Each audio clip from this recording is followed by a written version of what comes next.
So Bleddy looking to trend. There's still a runner at second base in Brandon Ponce. He tagged up on that fly ball. As they're going to check the swing there, they're going to say, can't quite see the poles blocking the umpire. I don't believe you went around.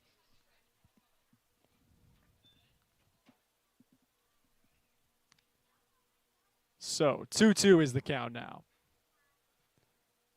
So Bleddy stepping back into the batter's box with a runner in scoring position. Stolfich is going to step off the mound. Take a quick second to recuperate.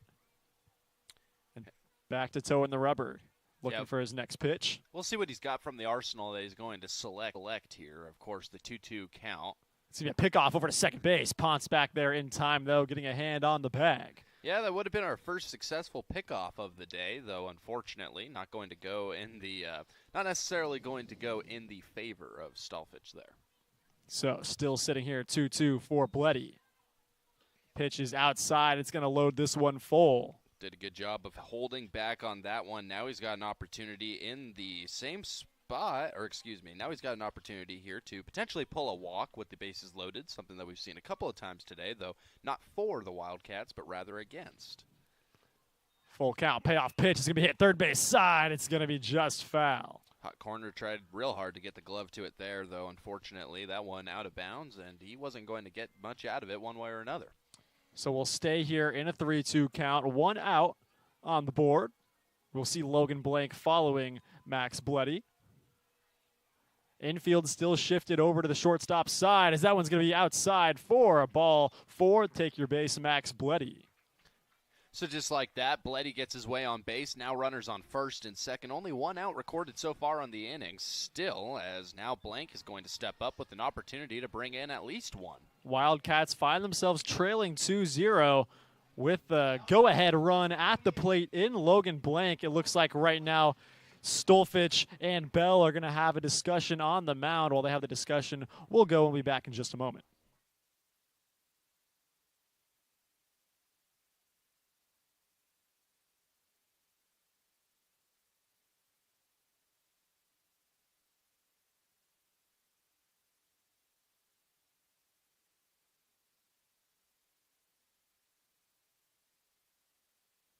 All right, after a short conversation on the mound, we are back, and Logan Blank steps up to bat as the lefty finds himself ready for the first pitch. It's going to be foul tipped. Apologies if you guys lost us for a little bit. A little bit of technical difficulties, but we should be back and detailing the rest of these events for today's matchups against Northwest Nazarene Nighthawks and the Central Washington University Wildcats. That one's going to be what seemed to be a little bit high, I guess, was fairly close to the strike zone, but Gary Coy, home plate umpire, not having any of it. And if you lost our audio for a little while there, we are now back. So, hey, folks, how are you today? Ryan Gildersleeve here, as well as Jackson Roberts. Jackson's calling play-by-play for this first game as I'm here on color commentary, trying my best to pay attention here as one way or another. Northwest Nazarene and your Central Washington Wildcats, great day so far. We're already here in the fourth frame. So as we're now on a mound visit.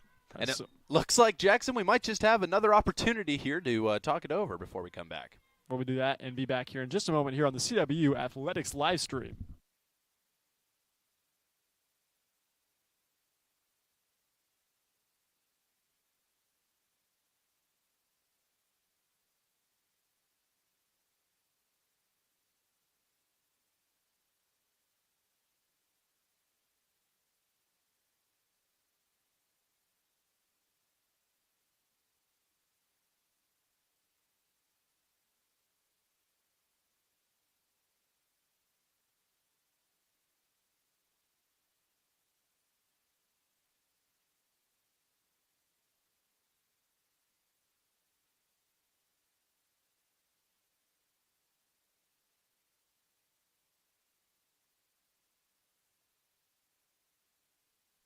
Mound visit has come to an end, and it's still Logan Blank up to bat as he's going to watch strike number 2 pass by. Sitting here in a 1-2 count.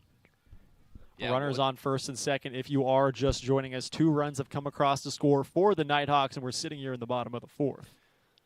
Next pitch to Plenty, and they're going to call that strike number 3 on the inner half of the plate. Tyler Stolfich catches him looking. Yeah, I mean, that was a great location, and that's all you can ask for on the bump. I mean, you drop one in there, and just like that, you retire a batter, and you're one step closer to ending the inning with a man in scoring position. Well, we have the senior Brady Hinkle coming up to bat now, hitting .370 on the season with a home run and 15 RBIs to his season total. That one's going to be in the dirt. Good block there by Jason Bell to keep it in front of him, keeping Ponce over there at second base. Jason Bell keeps making me think Jason Bay. What do you remember about Jason Bay? Home run king. Next pitch to Hinkle. He's out in front of that one, and he pulled his head. As I've been saying, it's hard to make that type of good contact when you take your eye off the ball. You got to burn your chin, Jackson. Yep. Burn your chin. So now sitting in a 1-1 count. Hinkle awaiting the pitch, looking to drive someone home. This one's laced down the third base side, but just foul. Looks like that one was going to do it, but yeah, like you said, it makes its way foul, and yeah, that's not necessarily the way you wanted that one to roll out. Well, something I'm looking at here, 54 RBIs on the season for Brandon Ponce. The next highest sits Marcus Manzardo at 23. Wow. As here's Hinkle, and he's going to swing and get a piece of it for a foul ball, keep his count alive. Yeah, lucky to stay in it on that one. I didn't think he made contact with the ball, but one way or another, glad to see another opportunity come his way. We'll see if he can really do something with it here. Doing what he can to keep this count going. 1-2 is where it sits. Stolfich fires, and it's going to be outside. Saw Hinkle taking a look at that one all the way into the catcher's glove. Now makes it 2-2. Good situation for Hinkle here, who had a pretty good weekend for himself the last time we saw him here a couple weeks back. Of course. Had his first home run of the season. As this one's hit once again, third base side, he's just out in front of it. If he straightens it out, he's got some hard contact. But as I said, just got to get around to it on that right timing instead of being out in front of it. Waiting now for the 2-2 once more. 2-2 on its way, and we're going to make this one 3-2. Yet another full count from Stolfich. You know, an interesting weekend coming up next week, Jackson, as Whitworth comes to town to take on your baseball team. We'll be interested to see how that one goes, as a little bit of inter-Washington action, if you will. As Ponce is going to take off for third base on the 3-2 count with 2 outs. Runners will be moving. Yeah, it's still the 2-2 count. I mean, he's just been, or excuse me, it appears we do have the full count running right now. My apologies. Yeah, so full count. So runners are moving as soon as the pitcher goes with the 2 outs on the board. And it's a swing and a miss, and that's going to get us out of the bottom of the 4th. Stolfich strikes out Hinkle, as we'll be back in just a moment for Northwest Nazarene bats at the top of the 5th.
Welcome back, folks, to more of this first matchup between the Nighthawks and your Wildcats. I'm Jackson Roberts, joined alongside Ryan Gildersleeve, as we see ball number 1 pass by there for Sharon.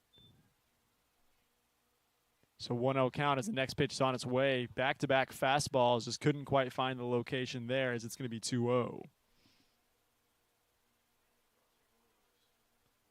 So this is going to be the 9-hole hitter, as that's going to be called strike number 1. Yeah, I'm intrigued here, Jackson, if I'm quite honest. Well, we see Nin Burns the second on deck, as he will be getting bats up next, but now we find ourselves in a 3-1 count. Well, I'll tell you who that's not, Jackson. That is not Carter Walsh. Little sub. Well, Walsh, it is Walsh, and Walsh is going to be taking a walk, rocking jersey number 39. Yeah, maybe interesting. Well, one way or another, Walsh does make his way over to first base. Intrigued here as he is listed differently as far as the number goes. So, yes, it is Carter Walsh. We're getting confirmation he's just wearing number 39. Very intriguing, very intriguing. The laundry wasn't done on time, Jackson. And quite frankly, that happens. That happens. It's understandable.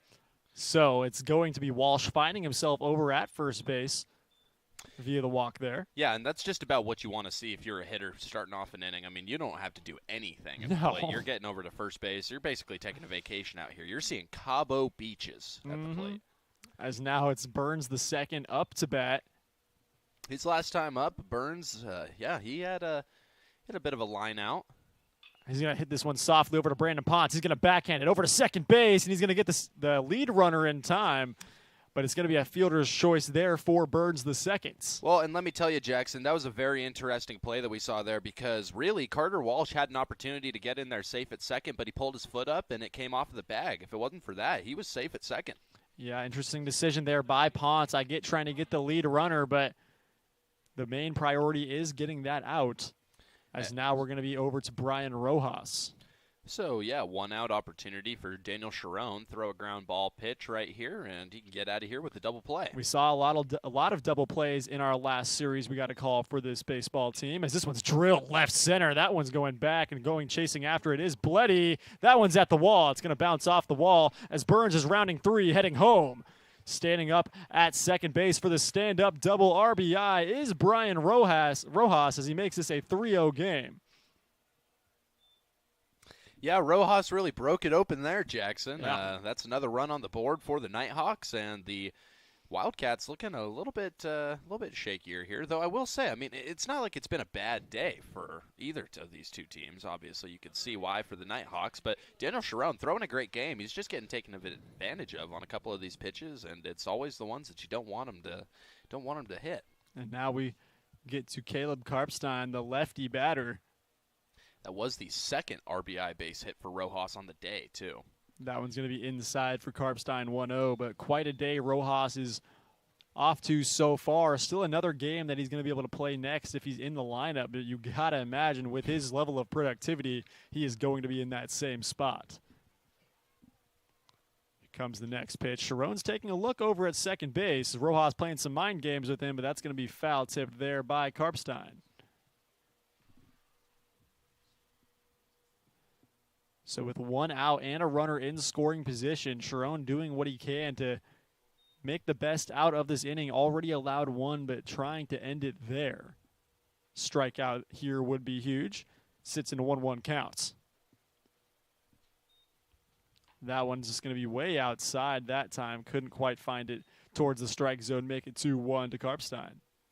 Yeah, I mean, not the 5th inning that you were necessarily looking for if you're on the bump here, but still, I mean, a chance to not only recover, but have a good game for yourself. There is 2 relievers getting ready in the Wildcat bullpen. So and that one's going to catch him in the back, and it just seems like the location is going away for Sharon. Can't quite find his spot over the plate. As that one's going to catch him right in the lower back. Karpstein's going to be over to first base on the hit by pitch. Yeah, that'll be the first hit batter of the day for Daniel Sharon, but Yeah, some signs that you don't want to see out of your starting pitcher on the bump, and just like that, Coach Desi Story going to come out and have a conversation, as well as the rest of the infield. We'll have one too. Be back with you in just a moment.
Welcome back, Wildcat fans. We're sitting here in the top of the fifth inning with a 3-0 deficit in favor of the Nighthawks. New man on the mound is going to be Kellen Berg. Ryan's got some numbers on him. Yeah, so Kellen Berg coming into today, this is going to be his opportunity to work through what has been a pretty interesting season for himself. A 6.08 ERA he boasts coming into today, as well as a 173 whip. One of the lowest of our relieving pitchers, I will say. So definitely a good look there.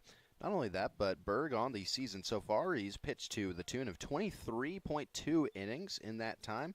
He has given up an opponent batting average of 327. So definitely the most, besides Logan Pierce, definitely the most experienced relieving pitcher for the Wildcats so far this year. So it goes to show he might just be the number one call out of the bullpen, which would make sense as to how he's in the game now. Well, he's facing Arashiga, who we saw just a little bit ago rob Ben Leeds' home run with a spectacular play over at left field. We'll see what he's able to do with the bat now as he's sitting in a 2-1 count.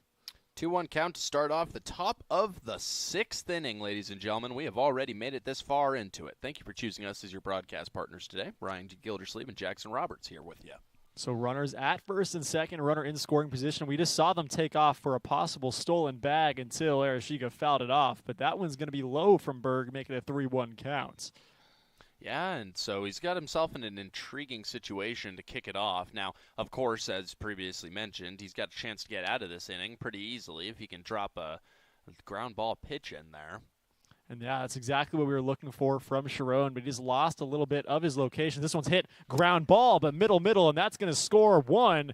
And the other's going to hold up at second base, but he fumbles with it. Bubba Varner Jr. over at center field, and now it's going to be another one coming around over to home. Throw's going to be on its way, and it's not in time. Yes. So 2 runs score there on the fumble out in center field from Bubba Varner Jr. One should be an RBI. The other one should be an error. E8 is what I would say.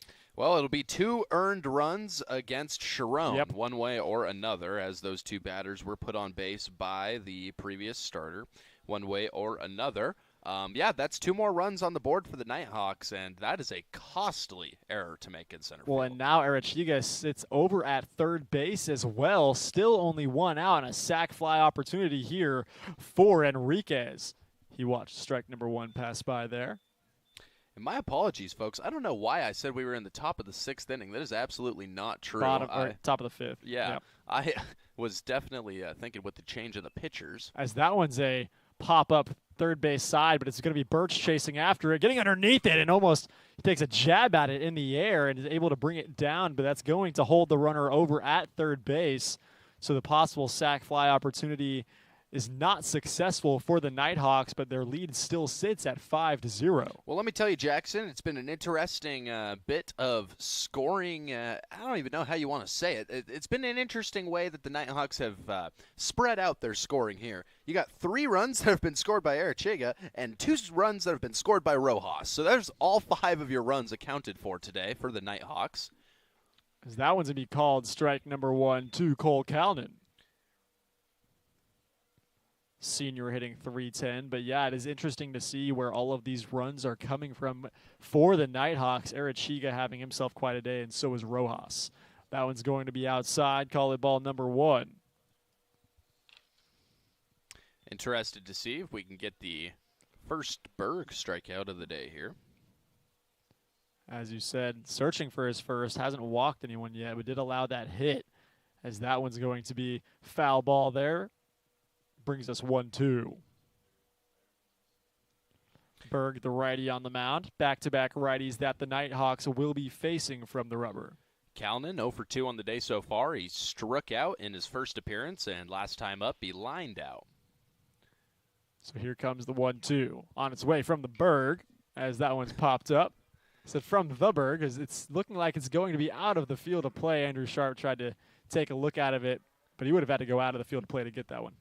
Yeah, last time up, Cole Calnan, he put a good swing on it. It was that one right out to center field where Baba Varner Jr. tracked it down. So, it was a good hit, and against a lot of guys, you would have had a base hit there, though unfortunately, you do have a real speedy and flashy center fielder out there tonight. As that one's going to be high, 2-2, and on those hits where you do make that really good contact, you have to go to the dugout, keeping your head up, knowing that it's just about where you place that hit next time. You're barreling it up and making good contact. You've just got to get it in the right spot. Here comes the 2-2 pitch from Berg, and it's going to be drilled left center field. They're chasing after that one, and that one's going to be back at the fence as well. Another run is going to come home to score, and he's going to be standing up at second base with an RBI double for Cole Calnan. Well, that's going to be the first RBI on the day for the Nighthawks, not scored by Arachiga or Rojas, but one way or another will be the first earned run of the day against Berg. It'll also be his second hit given up on the inning. So now we're going to find ourselves with Gavin Brubaker up to bat. The righty shortstop. Yeah, is going to be hitting with another runner in scoring position. Also 0 for 2 on the day. He flew out his first time, popped out last time up. We'll see what he can do against the Berg, if you will. This one's hit center of the field. Justin Berg's going to take a snag at it. Spinning throw over to first, and he gets the job done. That's going to get the Wildcats out of this long top of the 5th inning. We'll see if the Wildcats are able to cut into this 6-0 deficit in the bottom of the 5th.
Leading off the bottom of the 5th inning for your Wildcats is going to be Andrew Sharp, your Wildcat first baseman. Hitting in the 8 hole for today's matchup, we'll see Justin Birch follow him with Marcus Manzardo after that. Strike number 1 as Andrew Sharp doesn't look like too much of a fan of that one as he gives a glare over to Coach Desi Story at the third base line. Yeah, last time up, Sharp grounded into a double play, so definitely has a bit riding for himself on this at-bat.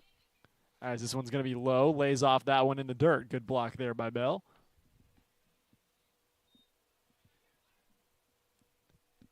One counts. As Sharp, the lefty, awaits the next pitch. New man on the mound as well for the Nighthawks. It's Josh Bishop. That one's going to be outside, ball number 2. Looking into Bishop on the year so far for, of course, the Northwest Nazarene Nighthawks. We'll take a little bit of a look into what he's done on the year for them. He's coming into this one with a 4.15 ERA. Oh, this one's shot left field. Going back after it at the warning track is going to be the Nighthawks, but they pull it in for Arechiga. So Bishop on the year so far, he's pitched to 17 innings of work, and not one of the more experienced relieving arms out of the bullpen for Northwest Nazarene so far in the year. He has 19 strikeouts in those 17 innings, so he's been pretty strong on the bump. 324 goes his batting average on the year so far, and yeah, I mean he's had a pretty good day for himself, or excuse me, a pretty good year for himself. So Justin Birch, the first pitch he sees from Bishop is drilled, but he cannot straighten that one out. That one was smoked. And we saw Birch end the top of the 5th inning with that spinning play over at shortstop.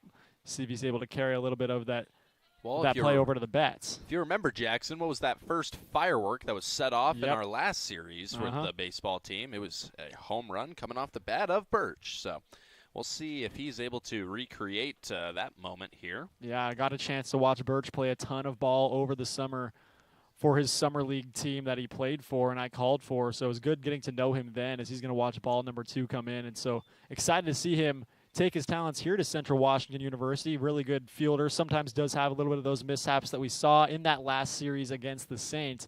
But a very good bat and someone I'm confident in hitting in that 9-hole spot for the Cats. The junior transfer. As that one's going to drop in for a strike. Strike number 3, but I don't think Justin Birch realized it. He was waiting for the signal from Coach Desi Story, but instead now we're going to be back to the top of the order, and it's going to be Marcus Manzardo. So that's going to be the first strikeout on the day for Bishop, who has already kind of shown our Ellensburg crowd here what he's made of.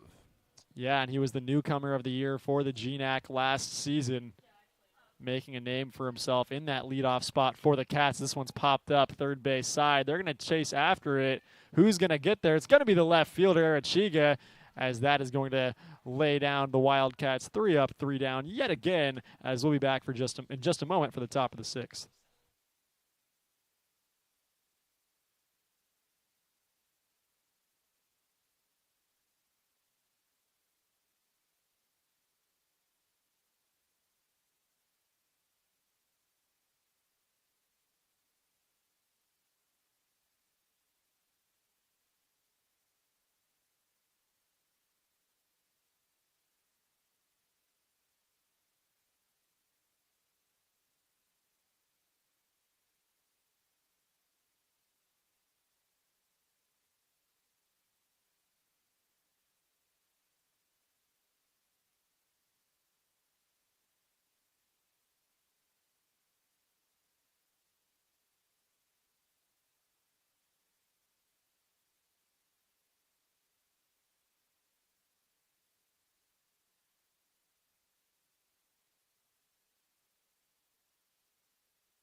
Leading off the top of the 6th inning is going to be Jason Bell, the senior, hitting .286 on the season, and it's still Kellen Berg on the mound.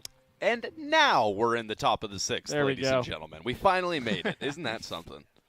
So Bell awaiting the first pitch that he's going to see from Berg, and he's going to take that one for a ride over to left field. Bleddy's going after it, and that one's going to be off the fence. So he looked like he thought that one was gone, so it took a little bit of time to get over to second base. So he was confident that one was gone, but it's going to stay in the field of play, but still a double for Jason Bell. Yeah, and Kellen Berg going to give up yet another hit here to start off the inning. I'm interested to see how far he'll make it into these next few innings, as, of course, like we mentioned earlier, not a name that we've seen called upon the majority of the time for the Wildcats, but he is that second option for them. So they do have a man in the bullpen right now. We'll see if that comes into play anytime soon, but as it currently stands, we've got Kellen Berg on the bump, so let's see what he's got. Carter Walsh up to bat now, the sophomore hitting .240, and Berg's going to take a step off the mound to have a look over at Bell at second base. Walsh started off last inning. Of course, his wardrobe had us stunned up here in the booth as he walked. This next pitch is going to be laying down a bunt, at least attempting to. He pulls it back, but it's going to be a strike anyways. You really cannot beat the decision-making skills of home plate umpire Gary Coy today. We see Walsh with his little leg kick in his at-bats, not even before he's swinging. He's going to pull that one back as well as Ponce comes closer to try to retrieve that bunt, but it's going to be pulled back, as I said. This one a ball. You know, Jackson, everybody finds their batting stance a little bit differently. I personally hit home runs with like 8 different batting stances when I was in high school, man. It was insane. Said as long as I'm swinging a bat, I'm making contact. This one's a good bunt laid down, perfect bunt. And it's going to be Ponce trying to barehand it. He's going to be safe, so couldn't get it there in time. Runners are now at the corners, and that bunt was laid down to perfection. Got on first safely and advanced a runner. So he'll get his first hit of the day, just following Bell's first hit of the day, and now a chance for Burns' first hit of the day. Whole lot of first going on here in the top of the 6th inning. As, speaking of first, this is going to be Burns' first time seeing Berg. Well, let's see if we can see Kellen Berg's first strikeout of the day. There's a theme going on, Ryan. Oh, there's so much. So many intertwined plot lines. We'll see if Walsh is going to attempt to steal second base at all for a distraction. That one's going to be called strike number 1, but for an opportunity for Bell to possibly come home on that throw over to second base if we choose to try to get the runner there. Instead, it's going to be a pickoff over to first base, and Walsh is in there safely, just trying to keep him as close as possible, being mindful of that bag that could be stolen. We'll see the next pitch coming now from Berg. As runner does take off, and it's going to be thrown just to Berg, and they're going to let him have the bag. So Walsh finds himself in scoring position, now 8 for 10 on the season in stolen bases. And something you look at in this stat sheet for the Wildcats and Northwest Nazarene is the discrepancy in stolen bases. We see a lot of guys in the double digits for stolen bases for the Nighthawks, at the Wildcats, their highest only being at 5 stolen bases in Ponce, as that one's a great pitch there from Berg, make it 1-2. So now a 1-2 chance for Burns. Of course, as previously mentioned, he's yet to pick up his first hit of the day. Is the leadoff hitter, hitting about 350. That one's going to be over to Bubba Varner Jr.'s sac fly opportunity. We'll see if he's got the arm to get it there. Instead, he's going to take an attempt over at third base, and a run will come home and score. RBI sac fly there from Burns brings home Jason Bell. So that there is going to be the second earned run given up on the day by Kellen Berg. So now still a runner in scoring position. We're up to a man that has been so effective with his bat, Brian Rojas. Yeah, Rojas has got 2 of the RBIs for Northwest Nazarene here today. He has come up twice. He has doubled twice, and both times he has scored a run. And look at that, Jackson. What's the situation he's in right now? A double would score a run. Well, and he's going to hit it right up the middle, and that's a chance at an RBI, as it's going to be Walsh turning 3 and heading home. RBI single for Brian Rojas. His day just continues. Some habits you just can't drop, Jackson. Nope. RBIs Singles and doubles is just a lifestyle for Rojas. It truly is. It truly is. So now we're going to be up to Caleb Karpstein, the junior, hitting nearly 400 on the season. And we'll see what Karpstein's got locked and loaded here. Still waiting on that second out of the inning. Double play situation here. Runner's going to take off for second base. We're going to see, Justin Birch wasn't ready for the throwdown, but Brady Hinkle, you could tell, was ready to fire it on over. Yeah, I mean, he got a good pop behind the dish there. If you're a catcher, your knees are telling you that you should have wanted that ball there. So yet another runner in scoring position for the Nighthawks. We'll see what Karpstein's got here. It's a 1 out. In a 1-0 count. Yeah, 1-0 count is where we sit. This one's popped up in the air.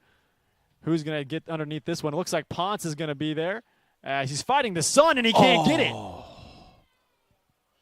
So that one's going to drop. That would have been a double play if he had caught it. Man. No, runner was already at second. It was a pop fly on the infield, was it not? Yeah, okay. That would have been a double play if Yeah. he had caught it. That was some bad – hey, let me tell you, it was bad base running that was backed up by poor defense. Yep. So that's one way to have that go. Wow, so just an unfortunate sight there for the Cats. As now we're going to be up to Adrian Arachiga. So Karpstein reaches aboard there. Ball number 1 now to Adrian Arachiga, the senior, who's played in every single game this season. Arachiga, he's 2 for 2 today. A single and a triple. And this one's going to hit up the middle, and it's almost going to catch Berg. This is going to be flipped 4, 6, 3 as the Wildcats are able to get out of this inning, but not after a few more runs come aboard. 8-0 is our score as we head into the bottom of the 6th.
Bubba Varner Jr. leading off the bottom of the 6th inning. Wildcats have yet to get a run to come across the board, trailing 8-0. I'm Jackson Roberts, your play-by-play commentator, joined alongside Ryan Gildersleeve, your color commentator for this first game of this doubleheader. Yeah, glad to see what you could call the Crimson Glove coming up to bat here. Yeah. Bottom of the 6th now. And like you said, Jackson, a chance for the Wildcats to chase that first run of the day as now 1-1 goes the count. Yeah, Bubba, very good outfielder. Did see one kind of get by him earlier, but otherwise has been a very good fielder for the Cats in multiple different positions and can also swing the bat very well. And I recall him playing some infield last season, too, over at second base. I also remember that. So now 2-1 count now to Bubba, your 2-hole hitter. Still up there on the bump for the opposition is going to be Bishop. Bishop's next pitch is hit shortstop side. They're going to field it cleanly. 6-3, and that's going to be the first out of the inning. As now we're going to be making our way over to Brandon Ponce. Ponce has gone 1 for 2 on the day so far. He he flew out his first time up and singled in his second appearance. We'll see what he can do third time through the order. And here's the shift again. We got 4 outfielders out there. This is the Ponce defensive strategies. They're trying to turn him into Ichiro here. Yes. They're going to turn him into a machine if they keep letting him hit oppo singles for the rest of his career. So his first pitch, this one's high, but it's going to be into the outfield, into the left center fielder. Well, it worked from there, Jackson. Yeah, so Ponce flies out, and that's a quick 2 outs here in the bottom of the 6th. The Wildcat bats have just been really struggling to get going. The only one that may have had something that could have put something up on the board was Ben Lead, who was coming up to bat. But Arachiga stole that one in some robbery over in left field. Yeah, Ben Lead, he started off his day with a double, and then, that last one could have been a home run if it wasn't for the defensive efforts out there and left. And so now he comes up, hopefully with a bit of a chip on his shoulder that he's looking to get rid of here. It's a swing and a miss there. He was trying to send that one to I don't know, to Snoqualmie Pass. Tried to take it for a ride, just completely, didn't whiff on it, got a little piece of it, but it went into the catcher's glove of Jason Bell. This one's hit softly, first base side. It's going to be backhanded, and it's going to be flipped over to Bishop, as that's going to be 3 up, 3 down. The third time the Nighthawks have been able to get the Wildcats out via that way. We'll be back in just a moment for the top of the 7th.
Welcome back, folks. We're sitting here in the top of the 7th inning, and leading it off for the Nighthawks is going to be Chris Enriquez.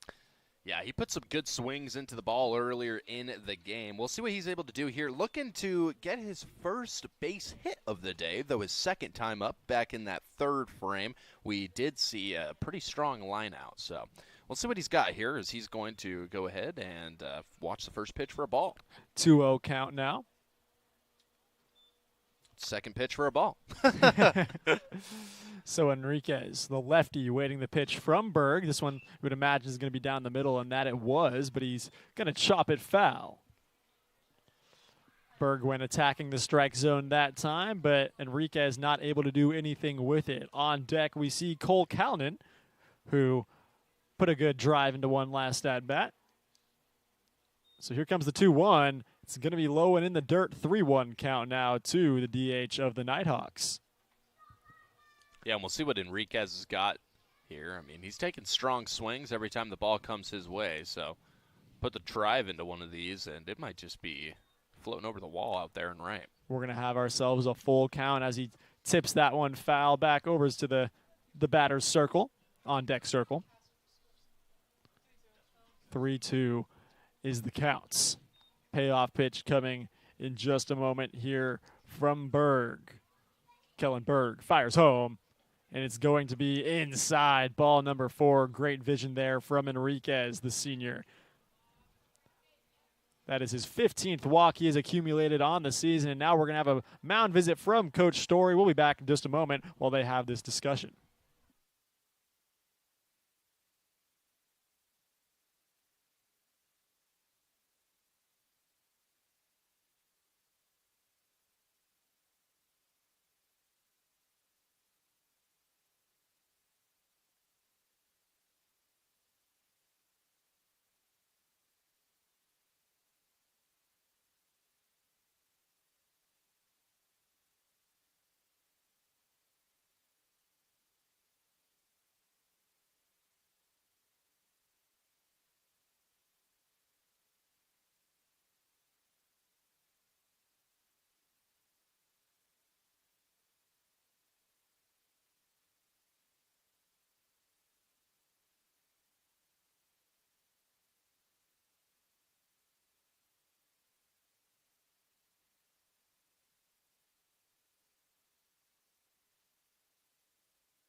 Got a new man on the mound for the Cats, but the first man he's going to face is Cole Callan, as it's, as I said, a righty on the mound. It's going to be Braden Zadow. Yeah, Zadow coming in to pitch here today. He's on the season, accumulated a pretty interesting year for the Wildcats so far, as he carries a 7.07 ERA and a 1.64 WHIP into today. He's pitched 14 innings so far, to the tune of a 3.82 opponent batting average. So interested to see how he does today. Is only 5 strikeouts in those 14 innings, Jackson. Has a runner on first base is the situation he comes into with no outs. This one's popped up in the field of play. Andrew Sharp's going to creep towards it. That's what you like to see. And he gets it. So we saw the third baseman kind of struggle with a little bit of a pop-up earlier facing the sun. Andrew Sharp, facing the other direction, is able to bring it into his glove cleanly. And that's the other kind of baseball PO, not the kind that I was. No. One way or another here. A good start to the appearance for Zadow, who's going to retire his first batter faced. Now that's a PO. Yeah, now that's a PO. Okay. You got POs and POs. So Zadow, awaiting his next batter now. It's Gavin Brubaker. Still got that runner on first base, and foul tip there, and a lot of velocity behind Zadow's pitches. So a bit of a difference that these Nighthawk batters are going to be facing. And this is the situation where if you are the Wildcat defense, any ball on the ground, you're getting a double play out of. I mean, you have to at this point. You see Gino Trippi Jr. field that extra ball there over by the dugout. So runner still at first in Enriquez. This one's drilled up the middle. Justin Birch going to lay out for it, but he can't get to it. Enriquez is going to be over to second base, but a base hit there from Brubaker. Be the first hit allowed on the day for Zadow. Well, Enriquez over at second base, 100% stolen base percentage on the season as well, 2 for 2. Wow. That's more stolen bases than what Andrew Sharp has this season. Really? Andrew Sharp, then again, is 0 for 1. Coach Desi doesn't often put him in too much motion, though. Maybe it's just the wheels of Enriquez. The wheels of Enriquez. So now, pitch. It's going to be, thought it was over the heart of the plate. A little bit high there. High ball to Bell. Bell's been I believe he had a double his last at-bat. On the first pitch, he doubled on his last at-bat, yep. Other than that on the day, he had one of the 3 full-count walks and also a pop-out. That one's going to be a good stop there by Hinkle behind the dish. Interesting look at what Bell's day has been. His first 2 at-bats, he came up, saw full counts both times. His second time, he doubles on the first pitch he sees. He said he's not wasting any time in that third at-bat. No, he is not. So Bell, with a runner in scoring position, has a chance for another RBI to his total, and that one's going to be fouled off the netting. 2-1 count with 1 out here in the top of the 7th. See how Zadow is able to attack him here. Of course, still a double play situation for the Wildcats here, especially if the ball's hit to the left side of the infield. Saw a double play turn earlier, and the Wildcats did that so well against St. Martin's. Obviously, now we're playing one of the top teams in the league, the top team in the league in the Nighthawks. Strike number 2 crossing the strike zone there. Yeah, top team in the conference right here. They come into Nampa, Idaho. And let me tell you, that Nampa, Idaho weather, it just must be so good. No, I mean, they're a great team. They've done great for recruiting for years now. I mean, you look across sports in terms of the Great Northwest Athletic Conference, and you're not going to see a whole lot more consistency than what you see out of Northwest Nazarene. Just about every sport, they've got some pretty competitive squads in. So here comes the 2-2. It's going to be outside. This count is going to run full now. So the third full count that Bell has seen today. Yeah. And he is really, I mean, listen, at the end of the day, it's what we've talked about multiple times throughout the year so far already, Jackson. He's already seen over 20 pitches today. Yep. If you're able to see over 20 pitches and 3 at-bats, then you're a very valuable piece to whatever team that you're on. And you have a lot to go off of as well, as that one's fouled off. And Ryan, I believe you brought up a stat to me earlier of when we've gotten into full count pitches. Yeah, I mean, typically you don't see very frequently a full count after full count after full count. Well, today for the Wildcats, we have seen 5 of them. In that, 3 of those have been walks, and 2 of them have been decided elsewise. But yeah, I mean, Just your Wildcat pitcher struggling to maintain consistency after getting that first pitch strike. So now pitch to Bell. It's going to be, he went Yeah. halfway, and that's going to be a strikeout, his first of the day for Zadow. And they'll call that a swing and strike. You could definitely see from our vantage point here, he kind of went up with it and a little bit away. So no need to call down to another umpire for opinion. Instead, we await the next batter who will represent the final out of the inning potentially.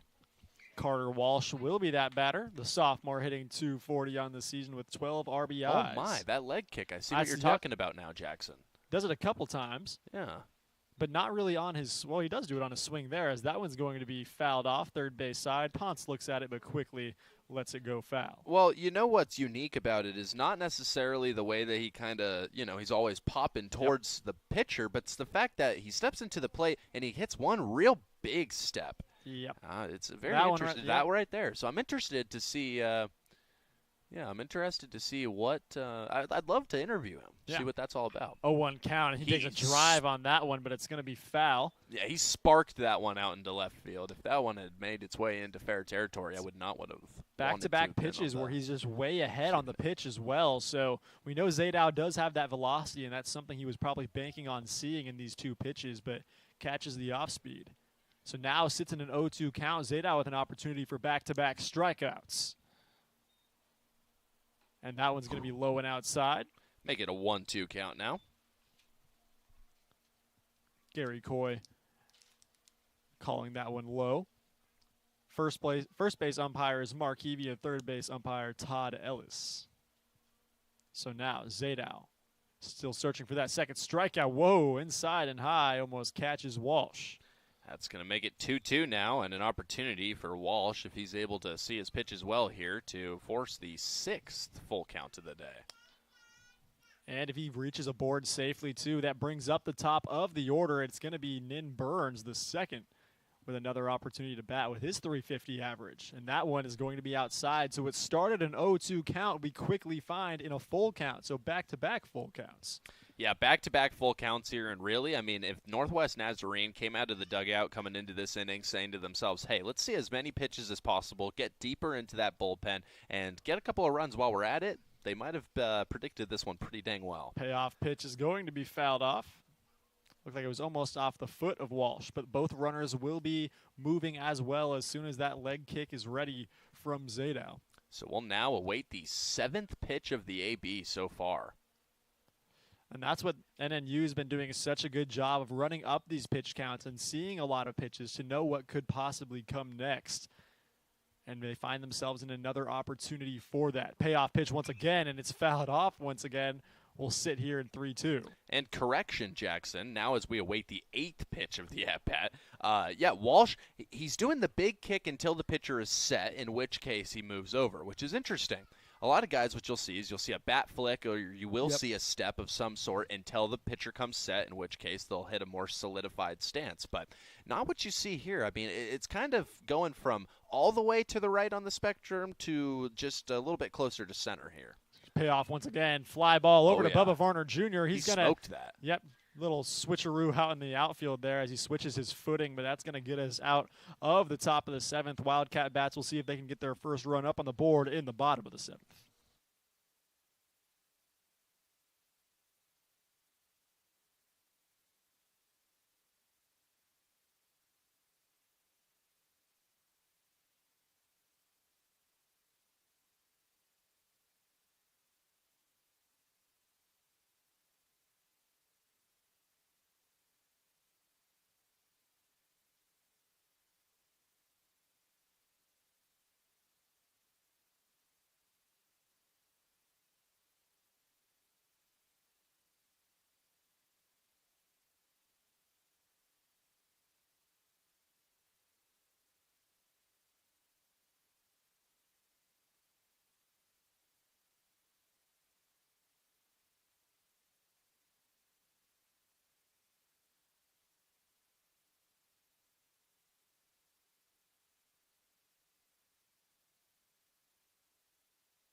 Bled. Welcome back, Wildcat fans, as we got Max Bleddy up to bat now. Or otherwise known as, I guess I'll make it canon here on the broadcast, the Bledmeister coming up to hit here. This Bishop, who is on the mound, still toeing the rubber, and Bleddy's first pitch he sees this at-bat is outside, ball number 1. Oh, my. What a day it's been for him. His last time up, he walked after seeing a full count, funny enough. It's almost like we've been talking about that a little bit today. For both sides. Yeah. As that one's going to be called strike number 1 for Bleddy. Yeah, now 1-1 count. He's got an opportunity to do a good job of, getting the Wildcats started here, of course. Starting off most of these innings, we've seen some pretty good success, though. The Wildcats have yet to, over the last, they have gone 1, 2, 3, 4, 5, 6. They have gone their last 8 batters, 9, 10. They've gone their last 11-plus batters without a hit. Man. On a cold streak right now are the Wildcat bats. That one's hit shortstop side. Is it going to be in a perfect gap? Backhanding, and they can't get to it. Or they get to it, but it's going to be off the glove of the shortstop for the Nighthawks, Cole Calnan. I don't know if he was able to backhand that, if he was going to be able to get it there on time, though. Max Bleddy with some wheels to get over to first base. And now we're going to be having, looks like, Logan Blank coming up to bat.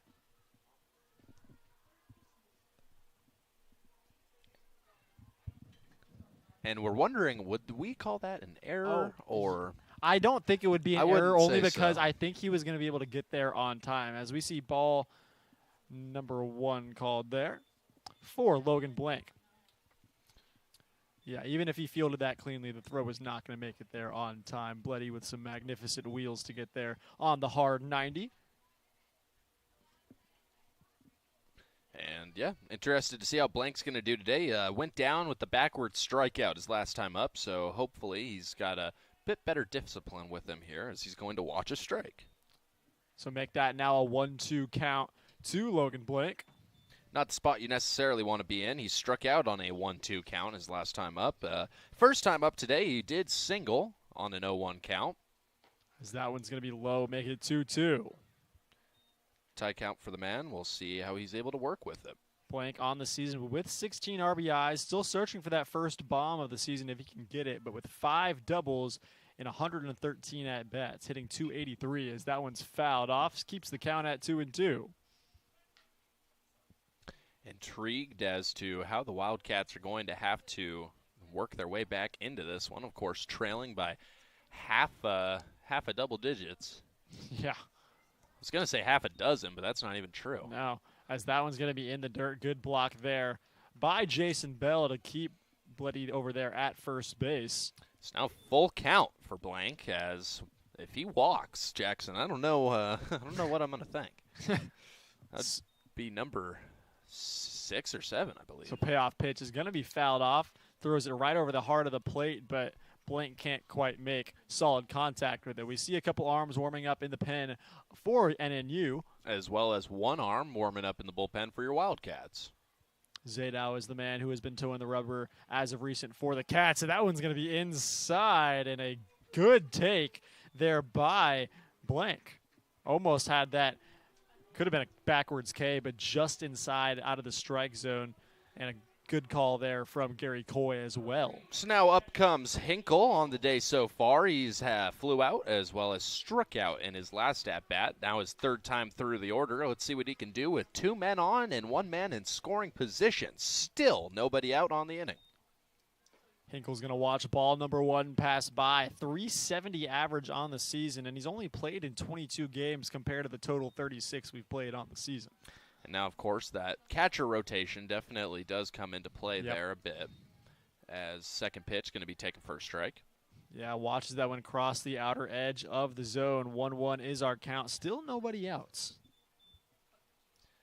It's got the makings of a good inning for the Cats written So it's on hit softly third base side. It's going to be foul, though. Did a good job of not snapping at that one too early. You see that mistake made all the time in some lower levels of baseball where players will not wait for the ball to make its way out of bounds. Instead, they'll field it before it makes its way across even across the foul line. Yeah, but instead it's going to be a foul ball, and it's still going to be Hinkle waiting his pitch. This one's hit softly. It's going to be 4, 6, 3 if he's able to get the stretch off, and he did. Okay, yeah. So runner advances over to third base, but not before we see the double play turned by the second baseman and shortstop. It's the second double play of the day for the Nighthawks. Funny enough, the other man to hit into a double play, Andrew Sharp. Well, speaking of Andrew Sharp, he finds himself into the batter's box now. The lefty first baseman is going to try to bring on home Max Bleddy from third base. Well, let me tell you what he's not going to be able to do here, Jackson. That is ground into another double play. Yes, so that is true. One way or another, you've got a better at-bat for you here than the first time through, so let's see what you're able to do. So 1-0 count now to Andrew Sharp, the junior. He's going to watch that one pass by as well. Once again, low, as Bishop just needs to bring it up a little bit higher. 2-0 for him now, and he's got a good look moving forward. He has had both of his counts today, both of his at-bats decided on 2-1 counts today, as now he's got a 2-1 count. So let's see how he swings it, Jackson. So able to watch that one pass by and able to finally get one in the strike zone too is NNU. Opportunity for an RBI here for Sharp. He's going to watch that one pass by as well. Good vision going on so far. Has yet to swing the bat this at-bat. Yeah, does a good job to watch that one go by. And now, 3-1 count. He's in control here. Hitters count now. And it's going to be hit left field. Eric Chica is going to be getting underneath it, and he doesn't have to move too far. So the Wildcats strand a runner over at third base, and we're still sitting here 8-0 as we go into the top of the 8th inning here on the CW Athletics live stream.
The new man on the hill for your Wildcats, it's going to be Gabe Bustamante.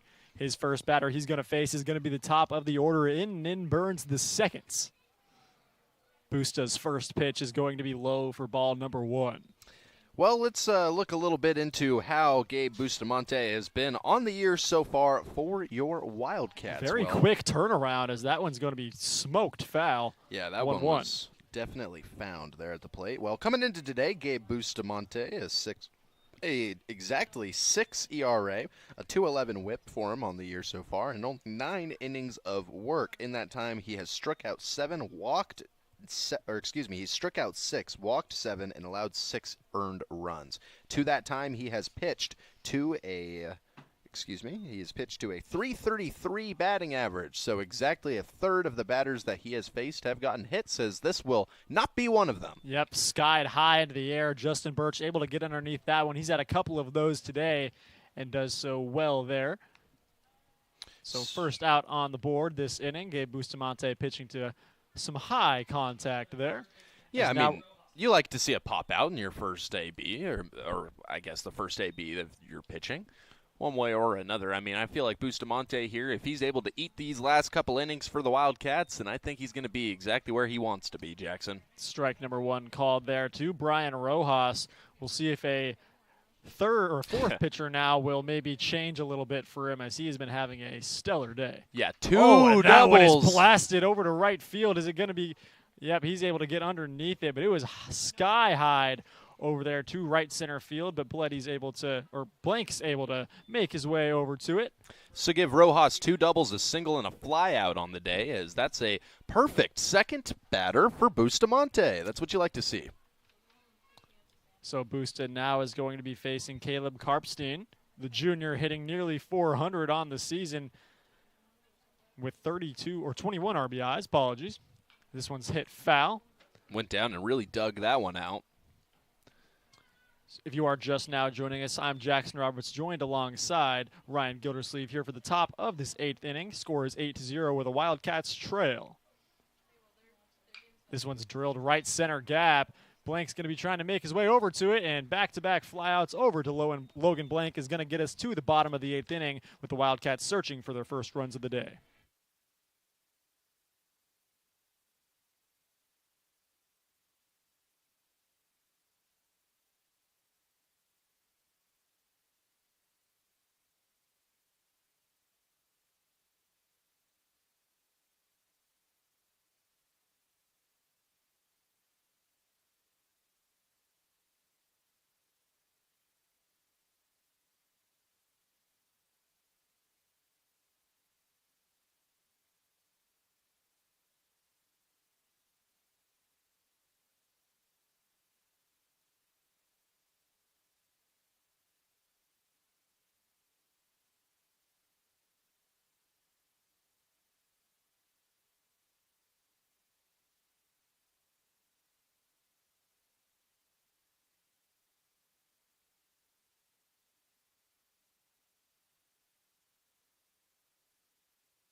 Leading off the bottom of the 8th inning for the Cats is going to be Justin Birch, your Wildcat shortstop. Yeah, on the day so far for him, Jackson, he has hit twice today. He'll be the last Wildcat to complete the third trip through the batting order.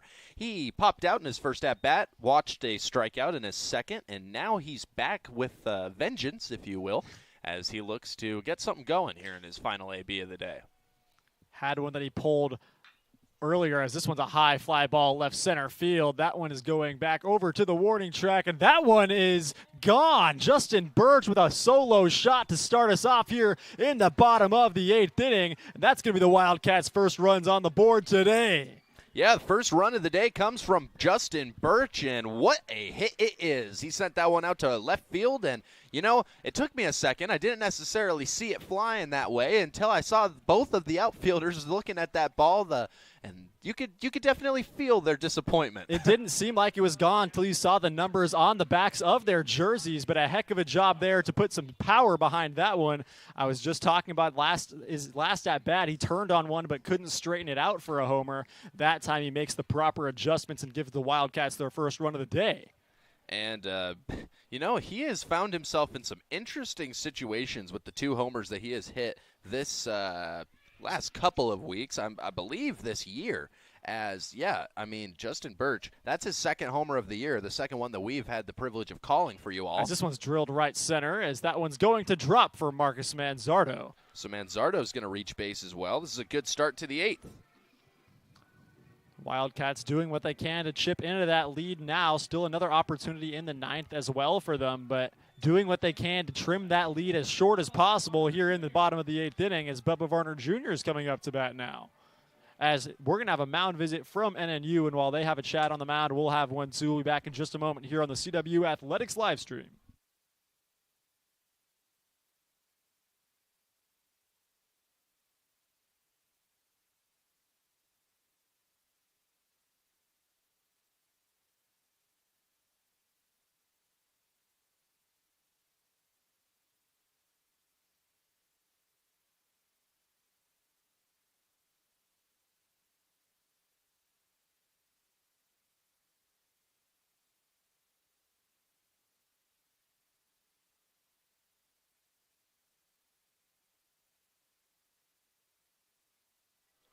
Bubba Varner Jr. sitting in the batter's box now as Bishop is looking to get dealing once again following that mound visits. It's Marcus Manzardo sitting over at first base with nobody out. That one's in on the hands, but just misses the hands of Varner Jr. It looked like he wanted that at first, He did. too. It really did. And still warming up in the NNU bullpen is now 3 different arms or so, it appears. Getting as many as possible, as now that one's going to be a strike there. You got more than possible, Jackson. Yeah. Oh, my. Creating themselves a new mound over there. Right. Yeah, that's just it. So one guy's going to throw from the softball pitch. That one's going to be low, and Bubba Varner Jr. lays off of that one, but it's going to be Bell searching for it, but Marcus Manzardo stays over at first base. Let's see if we see any movement there on first. Of course, a situation where the Wildcats could afford being as aggressive as possible. Very short lead by Manzardo over at first base. A couple of stolen base opportunities for him on the year. That one's going to be fouled by Bubba Varner. Got down and dug that one out. Unfortunately, it does go backwards, and the netting is going to find itself once again useful. Surprising to see that Marcus Manzardo only has 1 stolen base on the year and only 1 attempt. Yeah. You know, this isn't a Wildcat team that sends batters often, or sends runners often, if you will. That one's going to be inside. Bubba's going to take that one, load this count up. Yeah, 3-2 count for him now, and he's got his whole future in his own hands. So payoff pitch coming now from Bishop. Fires home. This one's fouled off. Manzardo looks like he's itching to get over to second base. Can't imagine it's going to be by a stolen base, though. They're waiting for Bubba to put this one in play. So Bishop finds the pitch he likes. Ponce on deck, and it's going to be a pickoff over to first base. Manzardo's in time, though. Trying to keep Manzardo even closer to the first base bag. Varner Jr. still searching for a pitch he likes. Full count. This one's fouled off once again. Varner's doing a good job of fighting off every pitch until, as Ryan said, he finds the pitch that he likes. Just fighting off everything else possible. So big 1-0. Showed a ton of display out in center field, and this time he's going to show a display of great vision there as he's going to find himself on the bag, and it's going to advance Marcus Manzardo over to second base as we now see Brandon Ponce up to bat with runners on first and second. Yeah, so Varner Jr. shows off for a quick second there, his love for carrots, if you will, yes, as he's going to, use the eyes well, and just like that, finds himself on first base without need to swing it. Now we got a dangerous bat up in the batter's box now.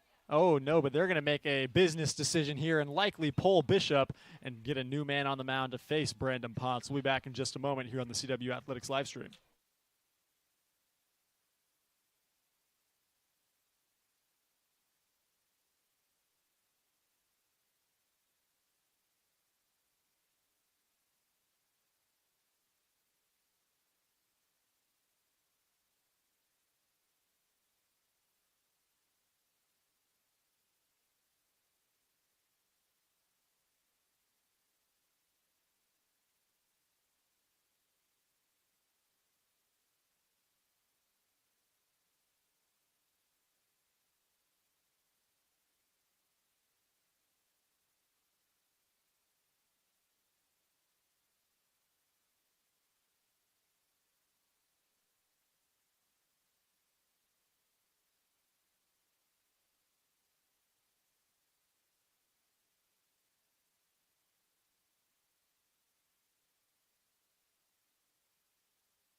New man on the mound for the Nighthawks. It's going to be Joseph Ely, as Ryan has some numbers on him. Yeah, looking into Ely so far on the season. We'll see what his marks look like here as he's going to deliver for the first time for a strike. And we don't see the shift applied here for Brandon Ponce. We see 3 outfielders and 4 infielders.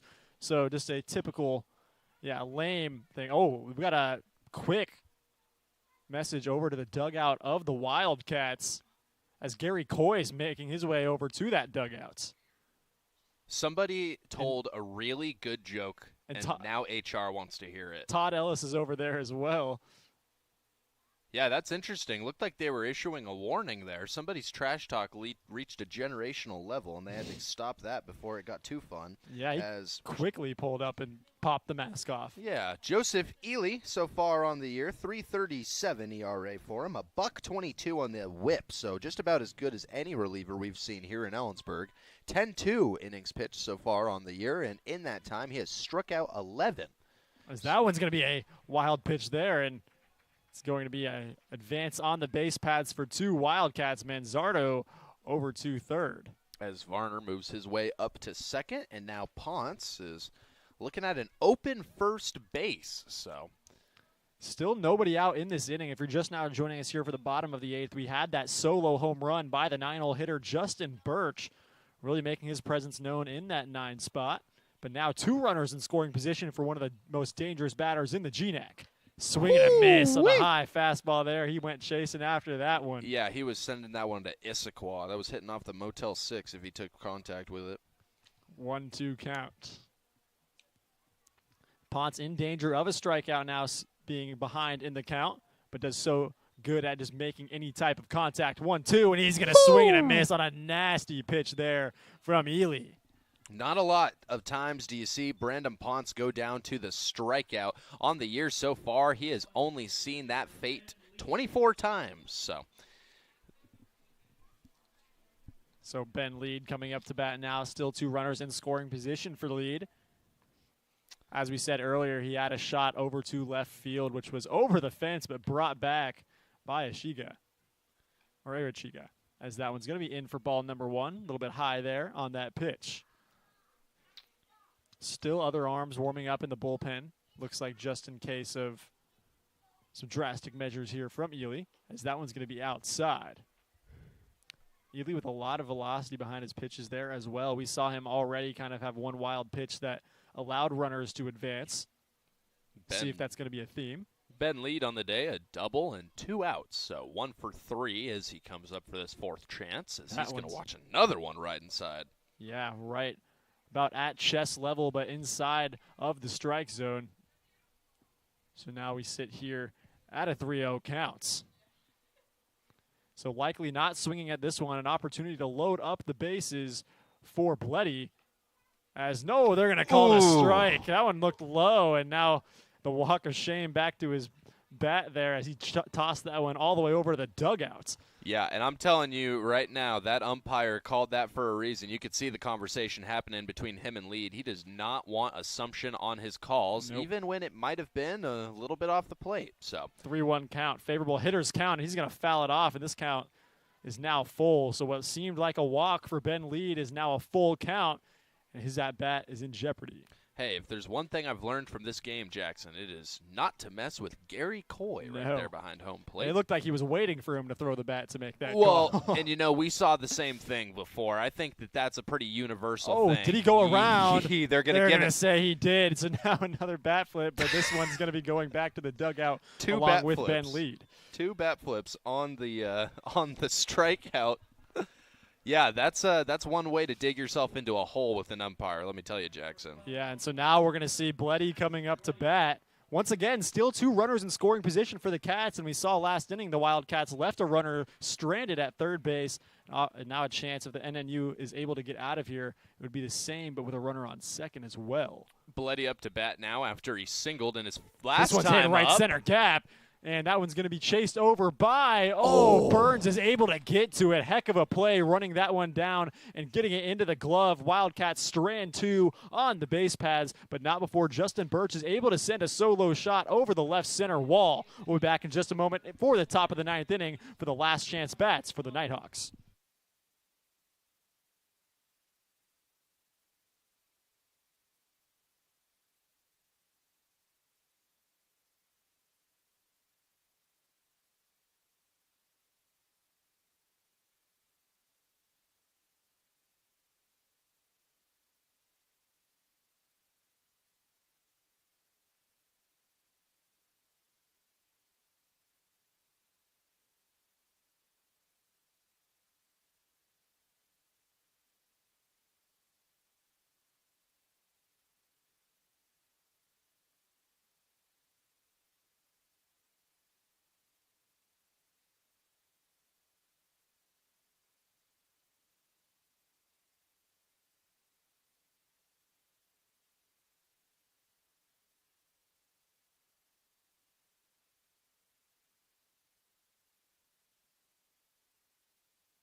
New man on the hill for the Cats is going to be Luke Van Goddard, as Arachiga is going to be the first batter he faces.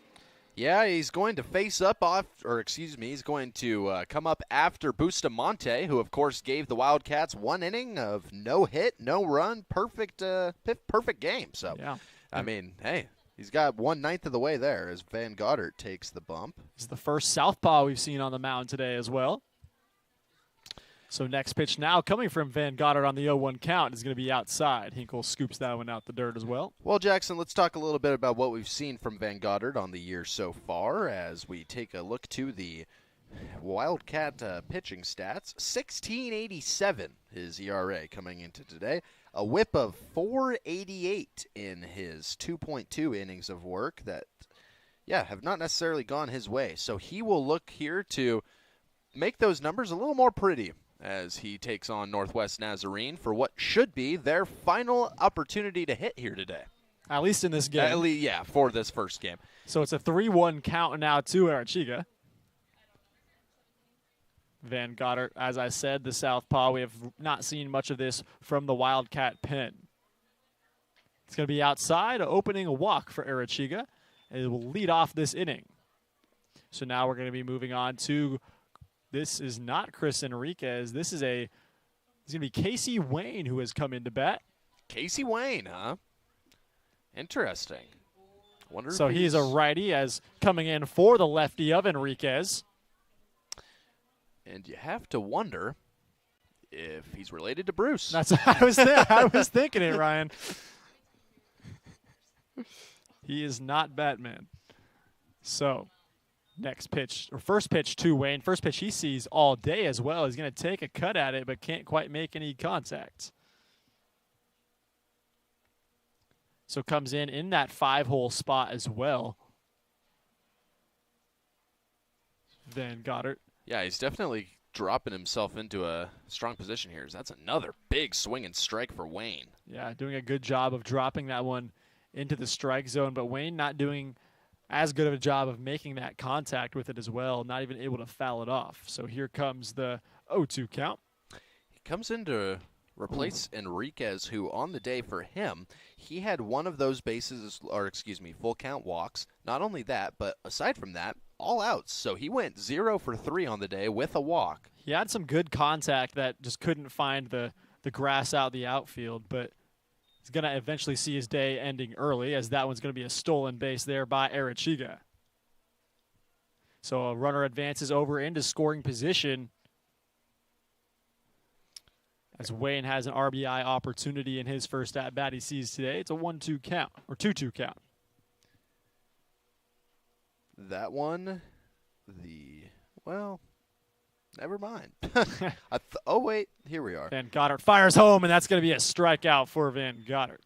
So a good job for him, pick up his first strikeout of the day. As for Arachiga, that was his 17th strikeout in 17th stolen base in 19 attempts on the year. That was a very slow walk back to the dugout for Casey Wayne, but now we see Cole Calnan coming up to bat. Had himself a double today. So 1 out now with a runner at second base. Van Goddard's going to take a look at him. Looks like he's going to ignore him and head home, and he almost catches Calnan there. Yeah. Definitely working with he's got one of those arm slots where everything's dragging its way in. So You're going to see some glove side movement no matter what pitch he's throwing. Van Goddard deals. That one's going to be, thought it might have caught the strike zone just a little bit inside. That was a very interesting two-seam is what it was, because it had that same glove side movement, like I said, but then it kind of started to swing back. It was going to hit that one-sided hourglass pattern, but one way or another, you don't have that much space to let it watch. This one's going to catch the outer edge of the strike zone. Good pitch there from Van Goddard. Makes this a 2-1 count now to Calnan. Brubaker is on deck. And after that would be Jason Bell, barring a substitution. Van Goddard, a chance for his second strikeout of the day. This one's going to be drilled left center field. That one's going to be in the gap, and they're not getting to that one. No. That one's going to hit off the wall, and it's going to be Arachiga making his way home. It's an RBI double for Cole Calnan as he's going to pick up his second double of the day, his second RBI double of the day. So give him 2. That's a little bit of deja vu for him. 9-1 is the score now as the runs just keep on being flooded onto the scoreboard by NNU. So Van Goddard now 2 hits given up and 1 run. Now coming up to bat, as I said, is going to be Gavin Brubaker, the sophomore, hitting nearly 300 in his sophomore year as well. As a great season for him as he's going to swing and a miss on that one.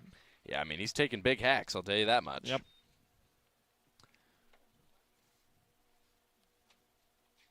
Marcus Manzardo playing very close to that bag in case of that pickoff move over to second base. We'll see if Van Goddard wants to choose that option. He does not. Fires on home for a ball. With Manzardo so close over to that second base bag, if the Nighthawks are able to get a little oppo push on one of their hits, there's a big gap in between second and first base. Manzardo tries to fill that gap a little bit there, but that one's going to be high. 2-1 is the count now to Brubaker. 23 RBIs on the season for Brubaker as well, and an opportunity for that number to rise a little bit more. Comes the pitch. He's going to take a slice at it. It's going to go foul. Make that 2-2. Once again, a chance to see the second strikeout of the evening from Van Goddard. This NNU team's done a good job of fighting away pitches and keeping their at-bats alive to avoid those strikeouts, is extending the at-bats, making it very difficult for these pitchers to put them away. See if Van Goddard can do it here, but instead it's going to be in the dirt. Loads this count full, and yet another full count that we've seen in this game. Yeah, this has been one of those days, Jackson. Van Goddard sets. Takes a look at second. Ignores it. Heads on home. This one's drilled center field. It's going to be Bubba Varner Jr. getting underneath it, looking to tag up at second base is going to be Callan, and he's going to get over to third safely. So a line out to center field, and that's going to make it 2. Or excuse me, that's not going to make it 2. That's going to make it 1 out still. 2 outs. Oh, 2 outs? Okay, Yep. My bad. And so now up to bat, Jason Bell. Bell's had a pretty good day behind the dish, not letting too much get behind him, but also had a really good day so far with his bats. What am I thinking there? All right. First pitch that he's going to see from Van Goddard, and it's going to catch him off the leg. That's going to be a hit by pitch, and a runner is going to be making his way to first base, and will now be up to the 9-hole hitter, Carter Walsh. Hit by the pitch. Second hit by pitch we've seen today. Both coming from Wildcat pitchers, unfortunately. And the Wildcats have been using quite a bit of their bullpen so far this game as well. Well, let me tell you, Jackson, we need to find our Ty France, a guy that's going to step up and just get beaned every time for no reason. Just the free hit by pitch. First week of the MLB season. Oh, he's Player of the week. He's killing Ty it. France. Now, Minnesota Twin legend. hey, I don't want to ever hear that come out of your mouth again. That was terrible. San Diego Padre legend, Ty France. So now we're back up to Carter Walsh as we're going to have a stoppage in play real quick. Did a ball make its way onto the field? Yeah, and it appears it's still sitting there. Yeah. I mean, that's pretty deep into foul territory. That's what I was That's thinking. the ankle saver if they get that off the field. That's going to, that'll save some reconstructive surgery. So we're safe now, and Carter Walsh is now awaiting this pitch from Van Goddard. It's called strike number 1 there, emphatic strike 1. And chance for your baseball and softball first games of the day to wrap up around the same time here. Taking a peek over to Gary and Bobby Frederick Field. Next pitch is in there for a ball number 1 from Van Goddard, a little bit low on the slider.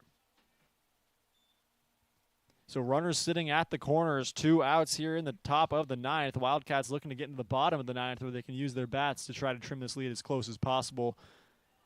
As that one looked like it was a pretty good pitch there by Van Goddard. Drifted close to the strike zone, but not enough, says Gary Coy. So he's going to set. Get ready to fire once again. outside once again. Just can't quite bring it inside enough. In danger of loading the bases now, sitting in a 3-1 count. Just need one more out. Van Goddard has had a rocky appearance in this game so far. See Brandon Ponce playing in over at third base, as now that is going to be a walk, and it's going to load these bases. And that's going to bring us up to the top of the order. So Nin Burns the second coming back up to bat now. Already has 34 RBIs on the season and leads NNU in home runs with 6. And we just watched the Wildcat bench wave down to the bullpen for Mac Waters to get started. And, yep, Coach Desi Story is going to make his way over to the mound after 2/3 of an inning for Van Goddard. We'll be back in just a moment for this new pitcher coming out.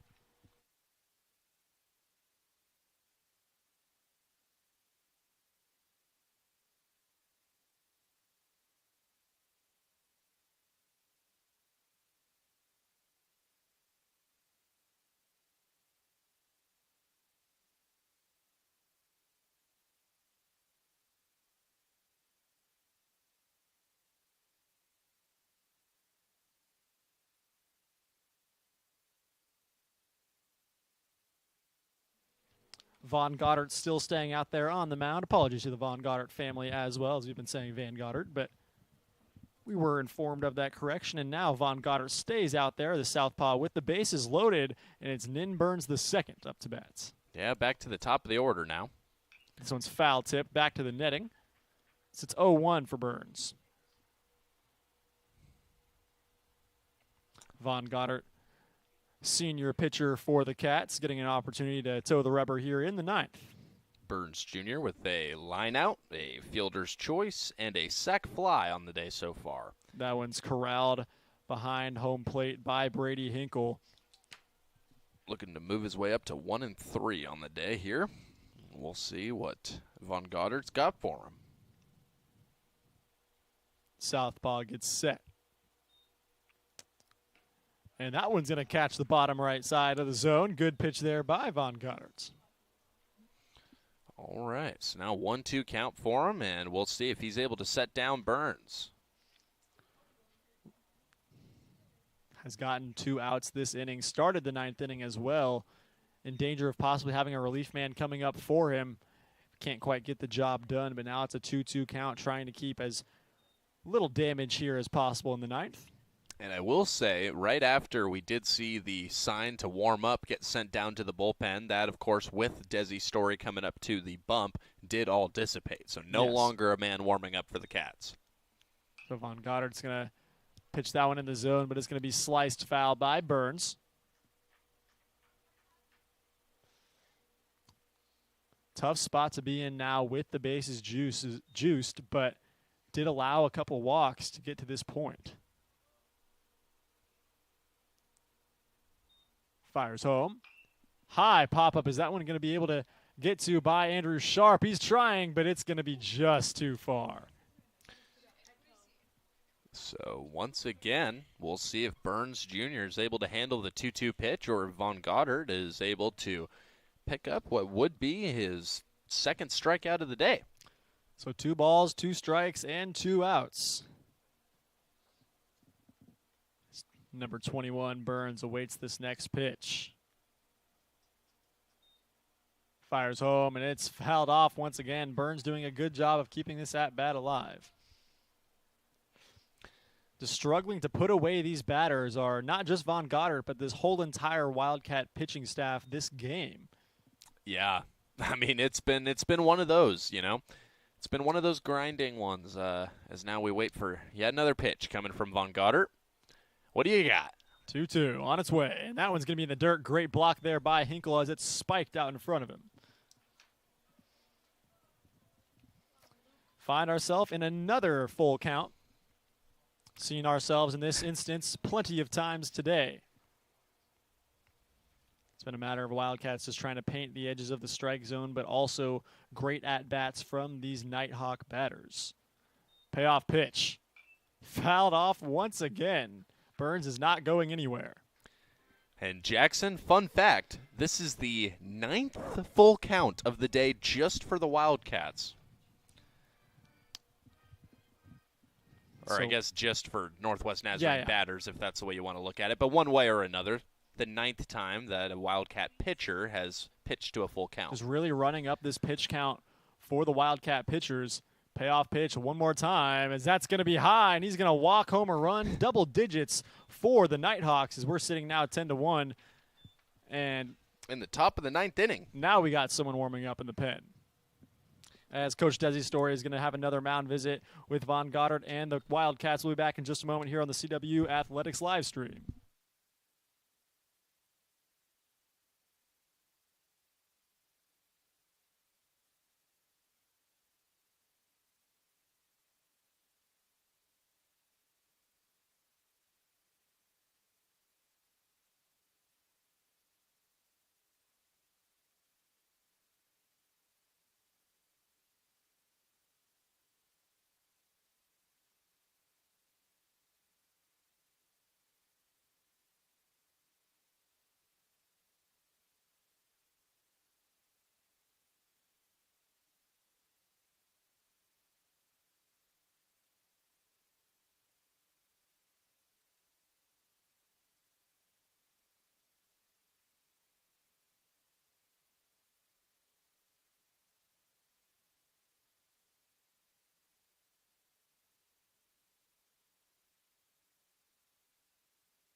Devin McWaters on the mound for your Cats, as he's going to come in to try to get this final out of the 9th inning after a walk was given away and another RBI to the total of, I believe it was Burns.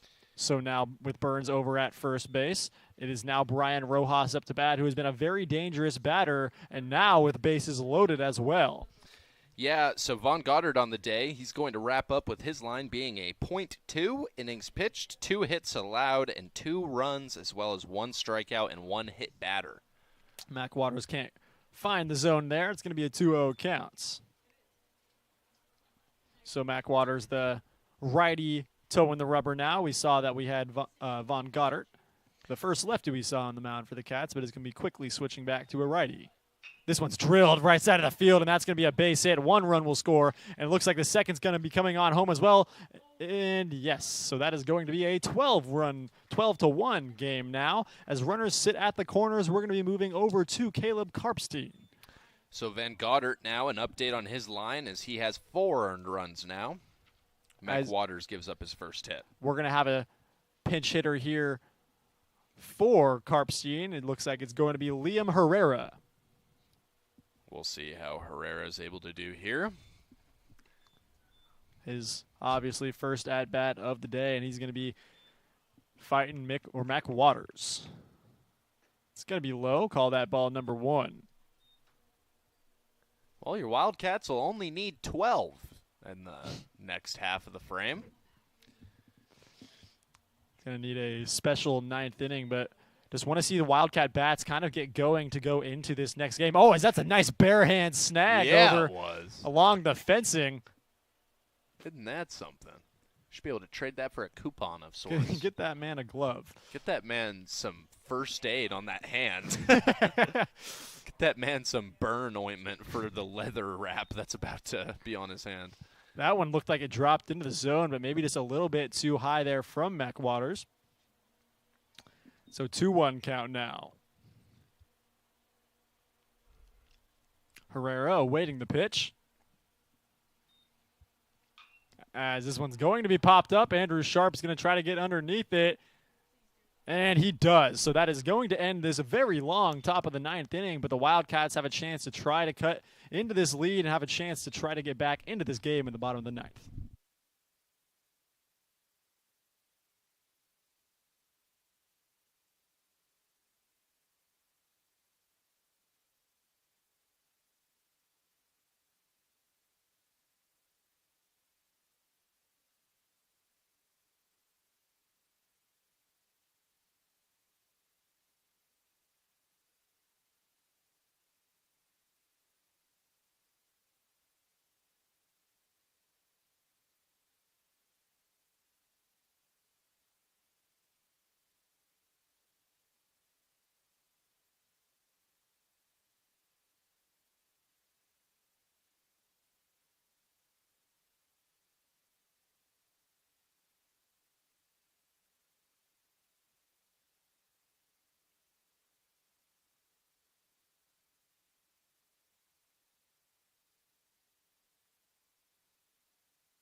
Six, seven, eight is going to be due up here for the bottom of the 9th inning. Wildcats still trail 12-1, and it's Ely still on the mound for the Nighthawks.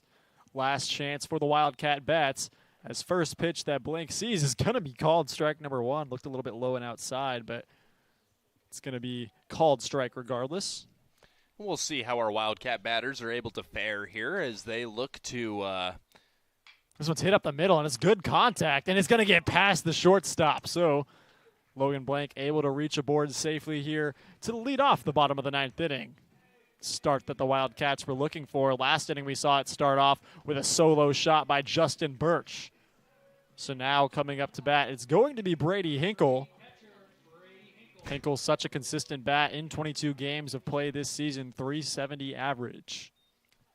Yeah, we'll see how he's able to fare against the opposition once more. This one's popped out center field. And that's going to be out number 1 of the inning. As now we're going to see Andrew Sharp come up to bat as Brady Hinkle wasted no time swinging at that one. Yeah, so Hinkle's final line on the day will be 0 for 4 with a fly out, a line out, a strikeout, and a double play batted into. So the lefty steps into the batter's box now as Ely is getting ready to face off against Sharp. See if the Wildcats get desperate and try to move a runner into scoring position with Bloody. No, he'll stay at first. This one's fouled off by Sharp. Well, let me tell you, Jackson, in a tightly contested matchup like this, you have to be as aggressive as humanly possible. We see a substitution over at first base after the at-bat, or the pinch hitter for Caleb Karabstein. It's Herrera checked in at first. Next pitch coming. It's going to be in the dirt. Good block there by Bell to keep Bloody over at first base. As, Bloody, or it looks like Bell's got a little dirt in his eye or something. Going to recuperate there and get the ball back to Ely. But Logan Blank, correction, is the one over at first place. Bloody will follow. He is on Bloody was before him. My goodness. Bloody ended last inning and Blank led off. Sorry, guys. We lost him in that last 9-inning frame. Yeah, we lost. He So was there. 2-1 count. Yeah, he never came back from the outfield. Nope. No, we'll see him later on in that second game of the day, which, if you were not informed, does typically take place about 30-35 minutes following the end of this first game. As Pop this up one to center field once again.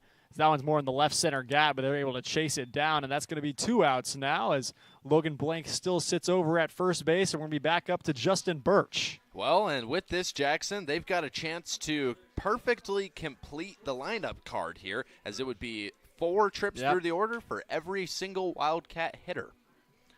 So Birch, out of Big Island, Hawaii, steps into the righty batter's box.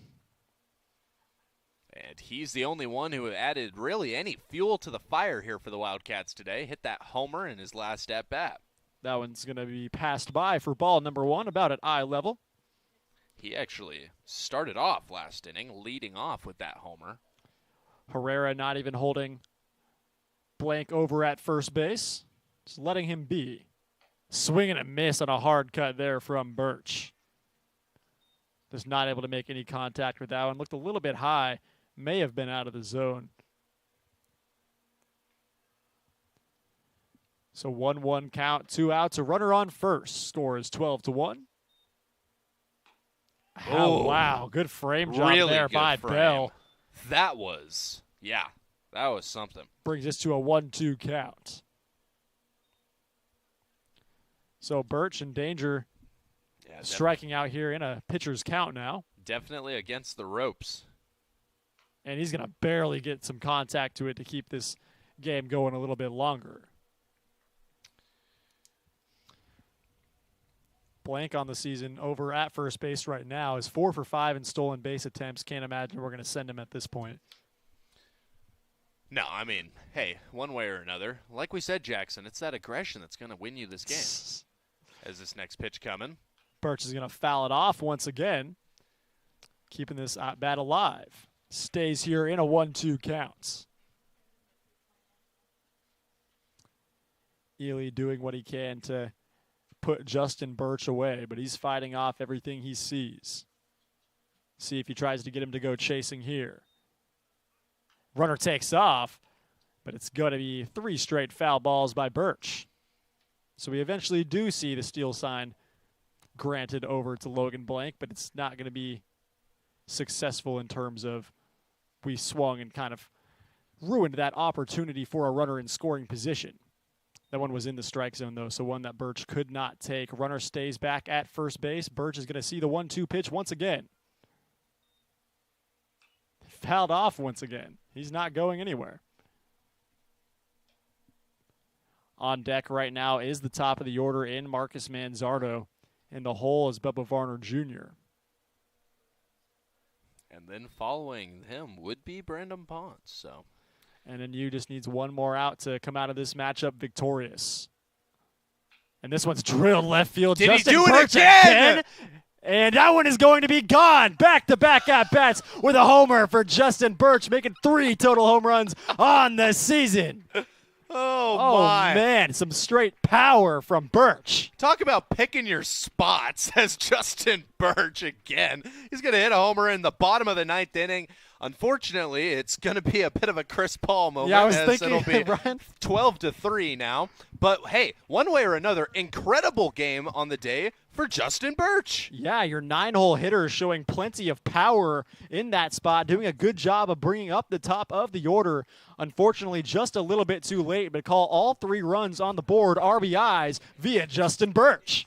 Well, one way or another. It's the Justin Birch Show. Yeah, we head back to the top of the lineup. As just like that, Manzardo's going to be back to swing it. Man, that's cool to see. That it is. Extends this game just a little bit longer as Manzardo, the lefty batter, steps up into the batter's box as Ely's got to be a little bit razzled at this point, but he's got to know he only needs one more out to get it out of here, and he's probably just pitching to contact at this point. He's just attacking the strike zone as there is a strike number 1 to open up this count. Well, let me tell you, if he's pitching to contact, that's not where he wanted that one to go. That was a perfectly placed pitch, low and away. Birch just did a really good job of getting around on that one, swinging a Foul tip there from Manzardo. Finds himself down 0-2 now. And it could be quicker work of the final batter, and they thought it was. As Jason Bell is taking a look at the grass line over there. Doing some landscaping out here. Look at this. Not quite sure what he's looking into. Talking to home plate umpire Gary Coy about it. Well, you see, he was doing some part-time umping there as he was scraping off home plate. So got now, a whole brush for that. 0-2 count to Manzardo, and that's going to be just outside of the zone, 1-2. Hey, Lord knows, Jackson, you cannot miss a call. This is true. So 1-2. Sitting here to Manzardo. 2-strike count once again, and this one's drilled, and it's going to be right over the head of the shortstop as this game just keeps going. So now we do get to see Bubba Varner Jr., and if Bubba Varner gets on base, then might have the Ponce show. You know, Jackson, can't say I expected to still be towing the seat here as we made it this far into the day. Very, very intriguing. So Varner Jr. up to bat, back-to-back lefties that Ely will face as Manzardo is going to take off for second base, and they're not even going to contest it. Second baseman or shortstop, don't move. Have your base, Manzardo. 2 for 2 on the season in stolen bases. I want to see him go get third right now. Send the coach story, or send the sign story. Send the coach. Send the coach. I want Desi on the base pad. Desi stealing third, yeah. Hit softly third base side. They're going to field it cleanly. This could be it, and that it is. The Wildcats drop this game 12-3 to NNU, as we will be back here shortly for about 30 minutes for this second matchup between NNU and CWU.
Well, welcome in, everybody. We are back for your second day, or excuse me, your second game of action, if you will, here today. Ryan Gildersleeve on play-by-play for the remainder of today's action, alongside Jackson Roberts on color commentary as we get ready to watch your Wildcats take the field once more against the number one team in the Great Northwest Athletic Conference, the Northwest Nazarene Nighthawks. Folks, of course, that last one ended up at a score of 12-3, your Wildcats dropping it. So we'll see if there's a little bit different luck today as we see Jonathan Garza Jr. take the bump against these Nighthawks. So, Jackson, of course, we saw a great matchup that first time around. What are you looking for as the Wildcats look to nail home a win in this second game? Well, as sad as it is to say, it really can only go up from that last game. We didn't see any runs scored until the 8th inning, and all three runs came from Justin Birch homers. As this one's going to be sent out to center field. Doesn't look like it's going to go too far back, as that'll be out number one on the day. First pitch, first out for Jonathan Garza Jr. Yeah, quick work there for Burns. But to your point of how we're going to be able to get back into this game compared to last game, pitching has to be better. Batting has to be better. Bullpen, if they come in, they have to be better too. Overall, we just need to see significant improvements from that last game. And granted, we are playing the best team in the conference, and we're working our way to try to get into the GNAC tournament. So this is going to be a tough game and a tough rest of the series as well against a very difficult opponent. So the first pitch to Rojas is going to go down for a ball. And, yeah, no, I mean, I agree with you, Jackson. That last game was something different. Of course, your Wildcats really didn't even play all that bad. It was just a lack of consistency and a lack of making your opportunities matter. Yeah. So at the end of the day, one way or another, we'll see how your Wildcats do in their second opportunity to come back and strike against the Nighthawks here. Of course, Northwest Nazarene was pretty complete in that last one, yeah. Jackson. Well, and they left a few runners in scoring position, the Wildcats did as well. As this one's going to be smoked deep out to left field, back at the wall, and it's caught right there in the red dirt. That'll be out number 2, and your Wildcats work a little bit closer to their first time at the plate. And that was Brian Rojas as well, who had such a spectacular game last matchup. Had a few RBIs to his name, a couple doubles, and was a very consistent batter for NNU. As now we're going to see Karstein coming up to bat, who also played in the last matchup. But he was hit by a pitch, walked, and then otherwise was not able to get on board outside of that. So we'll see if he's able to do something a little bit different here in this second game. Well, we'll turn to the 3-hole. What's the lefty got? As he'll watch a pitch off the outside edge for a ball to start things off. Of course, your Wildcat catcher for this second game, Travis Helm. He did a good job there, tried to frame it. Unfortunately, the home plate umpire, which for the second game will be Mark Heavey, wasn't going to let that one fly. Now a 1-1 count after the swing and miss. Well, as for Jonathan Garza II, who is going to be toeing the rubber for this second matchup of this doubleheader, he has a 6.3 ERA, 4-2 record, appeared in 9 games, and has started all of them and completed 2 of them with 50 innings pitched, 48 strikeouts to 26 walks. So a big swing there on the third pitch of the AB to Caleb Karpstein, and that one is going to be swung on and missed for strike number 2. So now a 1-2 count. We'll see if let's see if Garza's got what he needs here. The 1-2. No swing, and that'll make it 2-2. So tie count now. Of course, last season we saw Garza have that spectacular no-hitter as well to his season totals. We'll see if here in this 7-inning matchup, if that's something we're going to see again this season. That game actually occurred on Coach Desi's 300th career victory as well. As that'll be a ball in the dirt. That's going to make the count run full here, 3-2. And that was kind of a theme of the last game, was a ton of full counts, kind of on both sides, but more in part of the Wildcats in terms of pitching as well. So the NNU did a good job of kind of just running up those counts, making it difficult to put away batters. And that's going to do it. It'll ring him up, and Garza Jr. gets his first K of the day as he'll wrap up the first inning. We'll be back for you in just a moment with the Wildcat Bats.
And you heard it there, folks. Leading off the inning for your Wildcats, Marcus Manzardo, as he's going to get ready to face off against starting pitcher for the day, Ernesto Lugo Canchola. It's going to be a very intriguing matchup here, folks. And let me tell you, a 1.78 ERA coming into today. He's 8-0 on the season. First pitch is going to go bouncing behind the catcher as he wasn't able to get the glove to it. One way or another, let's talk about the stats on the season for Ernesto Lugo Canchola. Yeah. As he's pitched for 55 innings and almost 56. Jackson, I'll let you take it away. Yeah, 67 strikeouts. This one's going to be popped up into left center field. It'll be shallow enough for the first hit of the day to come to Manzardo to start things off. Well, not only does he have 67 strikeouts to 24 walks, opponent batting average of 171, which is going to go up a little bit after the leadoff hitter just shot one out into the left center gap. But now we're going to see Bubba Varner Jr. come up to bat to see if he can raise that batting average for Lugo Canchola. And so, once again, we'll see how this is going to go. 24 walks for him on the year to 33 hits that he has allowed. So, very intriguing as you look at that. That's not a stat that I had looked at much before, but 24 walks to 67 strikeouts. Boy, is that the ratio you're looking for. And that 1.78 ERA is so low, and an 8-0 record, yet to have an L on his season record so far. He's been really good as the southpaw checks over at first base. Yeah, and we'll be interested to see what we see here in terms of his ability to mow down batters. Obviously, you see the base hit on the first AB of the game, but the numbers can't necessarily be telling too many lies here, Jackson, especially with an 8-0 record, as this one's going to be bunted right side. Pitcher can't get the glove to it, and the first two batters are going to reach successfully. Wow, so the bunt single. And now your Wildcats, still no outs, runners on first and second, and I can almost feel the Lugo Canchola whip going up a little bit. Yeah. Now let's see if we can affect that ERA as big Brandon Ponce comes up to bat. Ponce didn't do anything too crazy last game, did have one base hit, but otherwise just flew out in 2 at-bats, struck out in 1, and then had that base hit on the shift that they showed earlier with 4 outfielders and 3 infielders. Doesn't seem like they're pulling that strategy now. So that's a ball off the outside, a little bit high as well. Your catcher for today for the opposition will be Drew Deal. So we'll see if any runners get to run in on him today. We'll see how the deal goes. Yeah, we saw Jason Bell last game, but now Deal's going to be checking in as an ugly swing there from Ponce. Yeah, I mean, he just couldn't get the bat to it on that one. That's going to make it a 1-1 count here today. We see Ben Lead on deck, who had a shot at a homer earlier, but it was brought back right about where that 374 mark is on the outfield fence.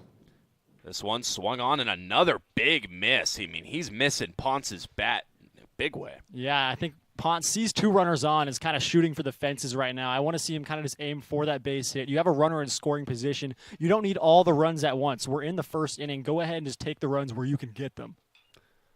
And this one popped up, foul territory, going back or 2 of the Nighthawks, and neither of them will be able to get to that one, so keep it at 1-2 your count.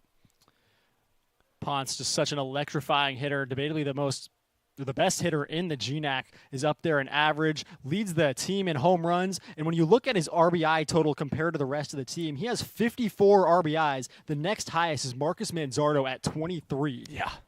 I mean, he has really just been that guy. Not in the cleanup spot, but in your power spot at the 3-hole. What can he do here? 1-2 count, delivering, and watching a ball in the dirt. Good job there by Drew Deal to pop up, get that ball, and move it back to the pitcher. Drew Deal definitely looks like a little bit smaller of a catcher compared to Jason Bell, but might be a little bit more agile with that height difference there. As now the next pitch coming from Lugo Canchola.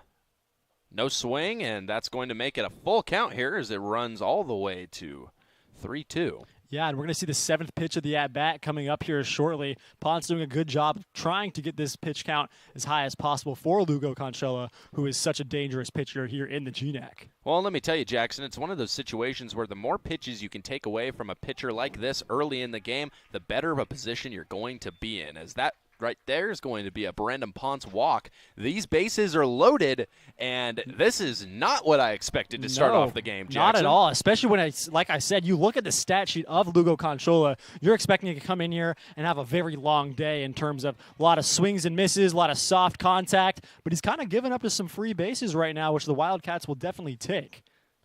As now that's going to bring up the Wildcat 4 spot in Ben Lead. Ben Lead so is, far on the year, hitting 301. and he's actually moved to left field this game. We saw Max Bleddy over there last game, Logan Blank in right field, but now we see looks like Bleddy out in center. Oh, wow. And Thought they'll call pitch. that a ball. That was as good a slider as you were going to give him on the front door. I mean, hey, one way or another, you got to give some props to Lugo Conchola earlier in this game as, hey, I mean, you might have the bases loaded behind you, but you're not throwing like it. As this one's going to get pieced right center field. That one going back. And that's a grand slam. You know what they say, Jackson? Rye bread, mustard, 4 spot for the Wildcats in the top of the first.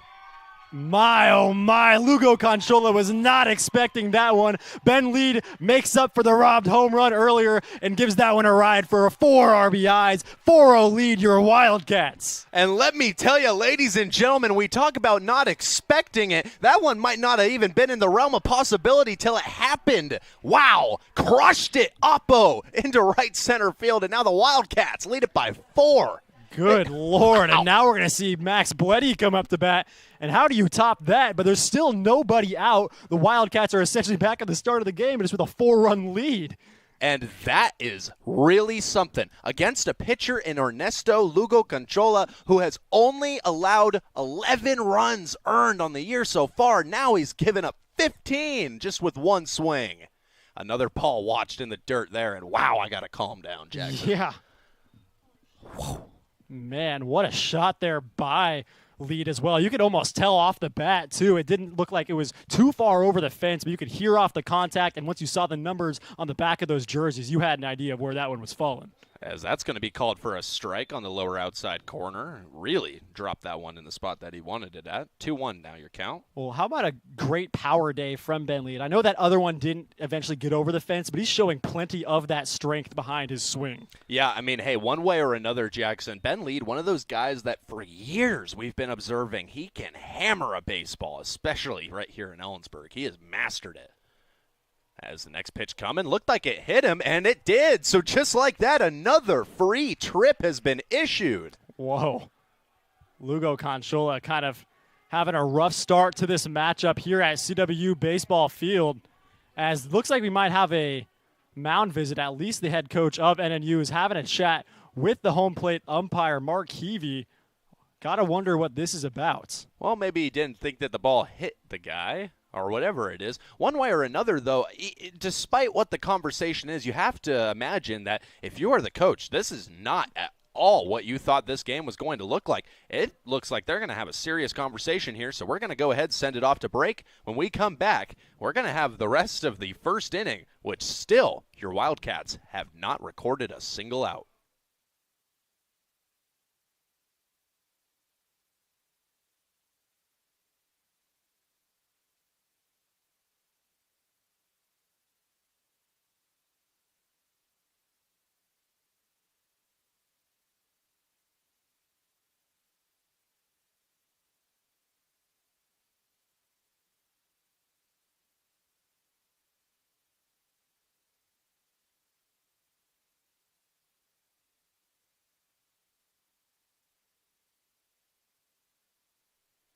And we're back here. So, one way or another, Ernesto Lugo Conchola is getting ready to pitch once again, as this one's going to be dropped down, a good bunt on the right side, and he might get there, but he won't.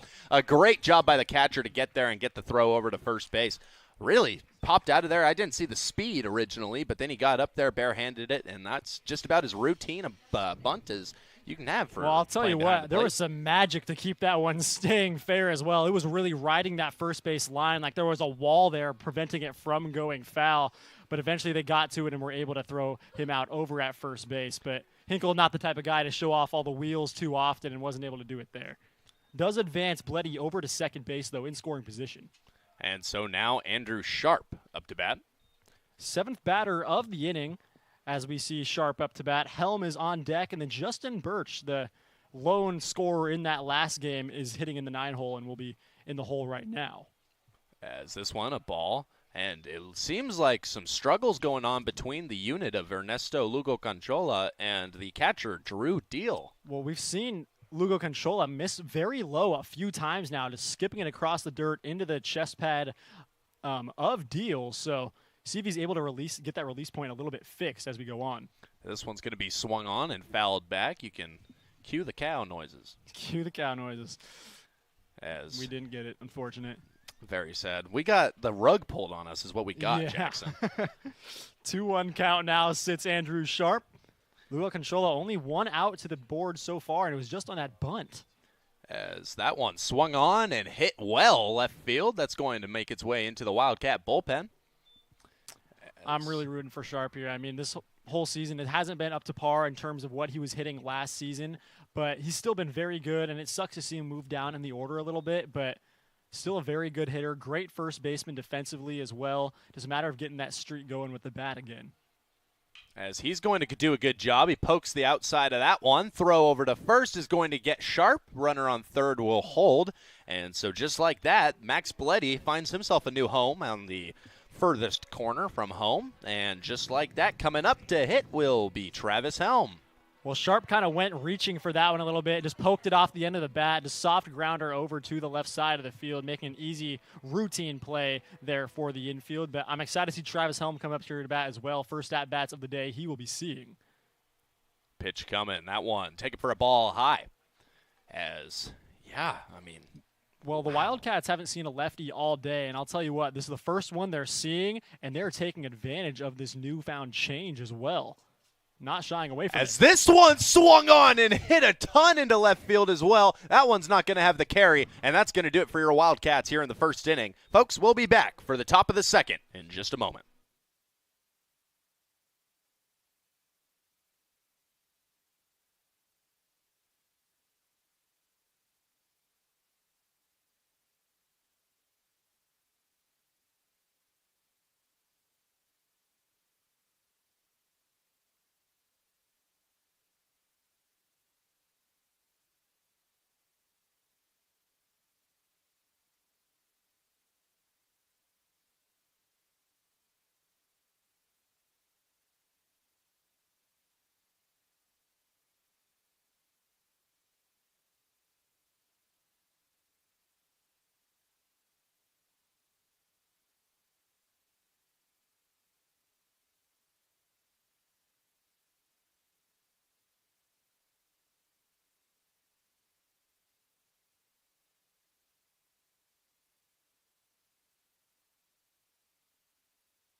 And we're back here, folks, for the top of the second frame here from your CW baseball field. Ryan Gildersleeve here on play-by-play alongside Jackson Roberts as we get ready to watch Jonathan Garza Jr. continue to deal as he's going to do on that first pitch there. He's going to locate one well there off the outside edge low, and that'll be strike number one. Up to bat to start things off for the opposition is Adrian Arachiga. Yeah, and it feels like the roles have kind of been reversed from this last game. We saw the Wildcats go 3 up, 3 down in a ton of innings. That's kind of what happened in the first inning for NNU, and then the Wildcats saw 8 batters. As this one's going to be popped up into right field, should be a rather routine play. And just like that, the Wildcats are 4 batters through this one. for a 27 down, or for a 21 down. This is a good time for us to remind you, folks, today's second game of the evening, only going to 7 innings. So now it's going to be Enriquez, the DH, coming up to bat now. He went 0 for 3 in that last game and eventually got a substitute to come in for him for that final 8th inning of batting.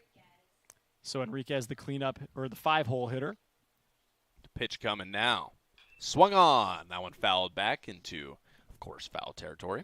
Yeah, I don't know what the difference is that these NNU batters, obviously we're not even a full time to the order yet, but Garza just seems very confident out there on the mound right now. And we saw it was Sharon kind of put himself in a couple difficult spots with some walks, couple hard hit balls.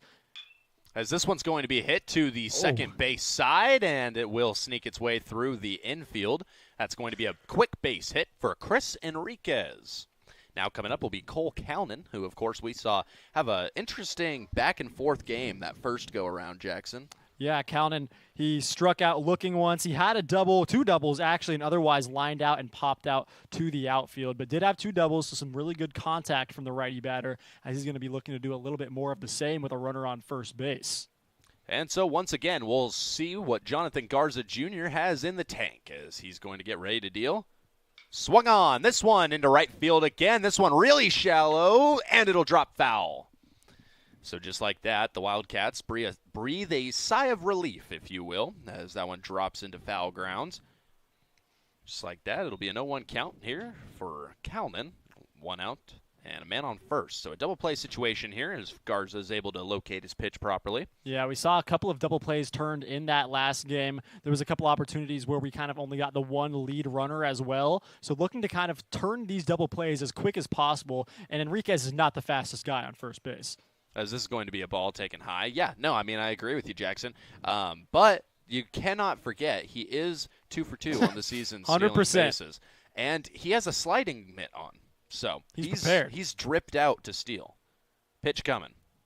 Swung on. That one popped up and should not be in playable territory. It will fall right outside the fence. I mean, it was playable, but yeah.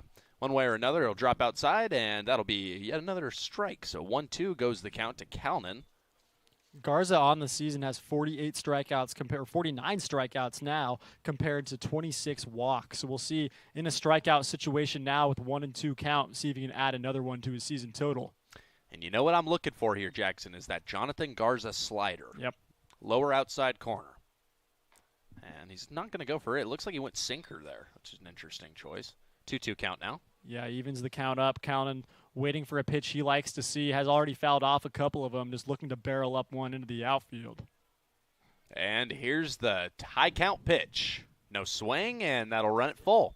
So now a runner on first, full count, and an opportunity at a double play. If they can get the ball on the ground, even a walk here would keep it a double play scenario. Second full count of the game so far. Last full count resulted in a backwards K to Karstein. See if the same thing happens here to Calnan. Full count pitch.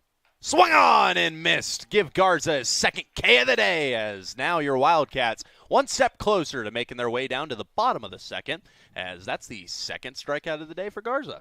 Yeah, and Brubaker's about to come up to bat as well, the second baseman for the Nighthawks. Last game for Brubaker. Flew out a few times, lined out once, and then otherwise got a single, just a blooper over to the outfield. So not too much hard contact for him today. We'll see if he's able to finally barrel one up or if Garza is going to search for his 3rd strikeout of the game. Pitch coming from Garza. Swung on, and the check swing will push it foul back to the backstop, and just like that, Garza will get ready once more. Yeah, if he laid off of that one, he would have found himself ahead in the 1-0 count. But instead, just moves a little bit far up enough that it caught the neck of the bat and shot back to the netting here out in front of us. See what the first pitch or the second pitch is going to look like following the first pitch strike. As no swing on that one, make it 0-2 as Garza Jr. drops it right there in the strike zone on that outside edge. He really does like working in that outer third, if you will. Yeah. You can always break a strike zone up into those 9 zones. As now Garza, the pitch. This one slapped into right field. That'll drop fair. And now the Nighthawks racing around. It looks like there will be runners on second and third, and it looks like that's true as now They will settle into their new homes, and with 2 outs, Jonathan Garza Jr. faces a far different situation behind him as he gets ready to face off against Drew Deal. He's the .288 hitting, .406 on base percentage boasting catcher for the Northwest Nazarene Nighthawks here today. In 52 at-bats, he's recorded 15 hits, 4 of those doubles, 1 of those a homer. Only 5 RBIs for him on the season, though. Very interesting. Yeah, hitting in that 8-hole. We'll see Walsh, who was in the 9-hole last game as well, following him. But it's 2 outs now. We'll see if we are able to see Walsh hit in this inning, or if Garza is going to be able to get us out of here in this tough spot. As this one's going to be popped up out of territory. Well, I want to talk about Brubaker's hit right there. He did a really good job of pushing it the opposite direction. Yeah. I thought that one was going to slice foul easily, and then I watched that one land in the field of play, and we saw them kind of chasing after it, which allowed for a double. Enriquez doesn't quite have the speed to get around 3 and come home in that instance, but it does put 2 runners in scoring position for the Nighthawks. So now Garza Jr. kicks, deals, swung on, and this one into right field as well. That'll be an easy catch made, and your Wildcats will bring things into the bottom of the 2nd inning, still trailing by 4. Leading by 4.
And we're back here, ladies and gentlemen, in the bottom of the 2nd inning here as your Wildcats get ready to get the bats rattling once more. It is Ernesto Lugo Conchola on the mound as he's going to throw a pitch that gets popped right up into the sky.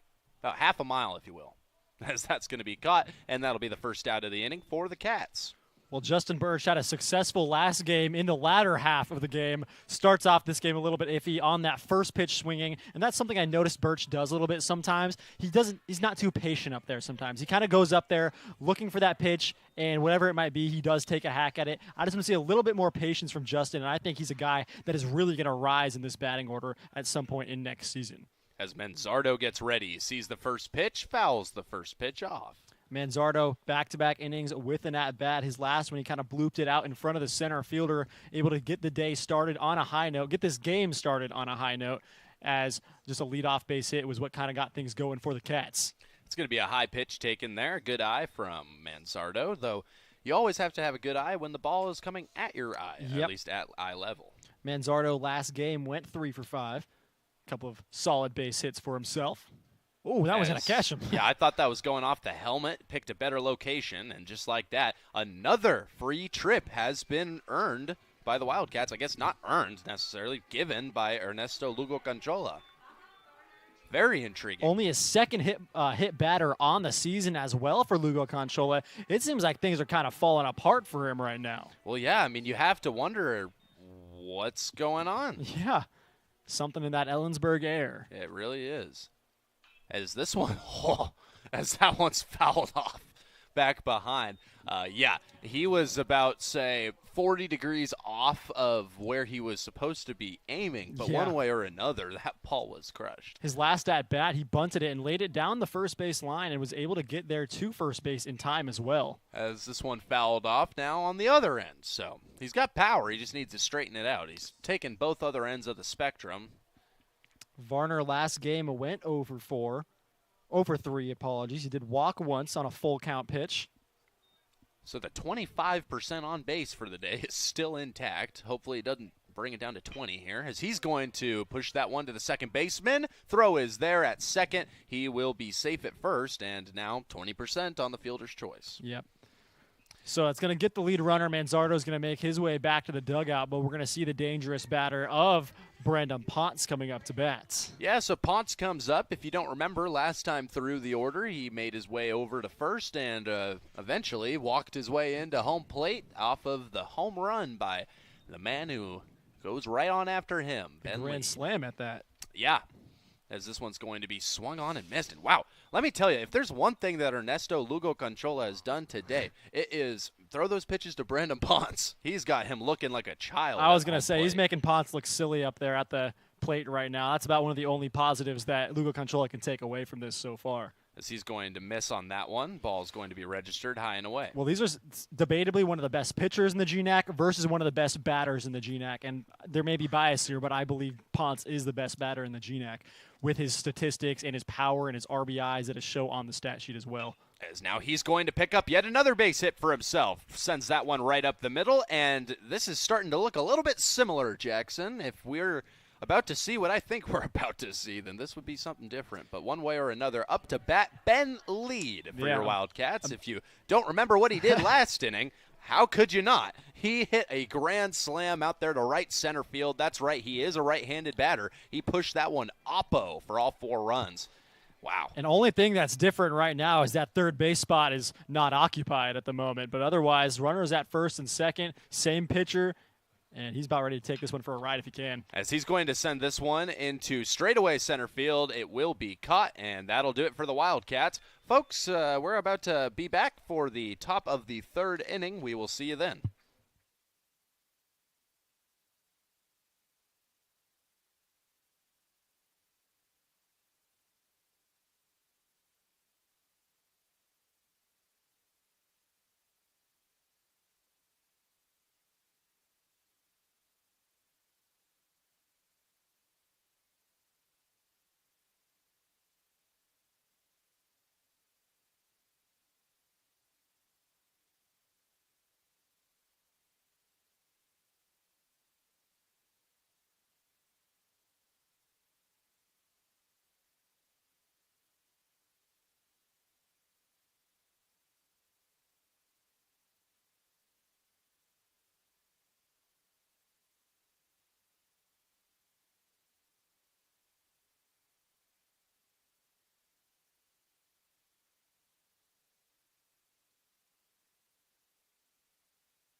And just like that, ladies and gentlemen, we are back here in the top of the 3rd. Folks, do keep in mind, if you are looking for live stats, as it does relate to this matchup, you probably will not be able to find them online at the current moment, at least at the wildcatsports.com, where you would typically navigate to find those stats. Instead, if you navigate over to X, formerly known as Twitter, you can find the CWU Athletics page there, in which they are giving inning-by-inning breakdowns of what happens, as this one is laced to short, and that was a terrible defensive effort that I just saw.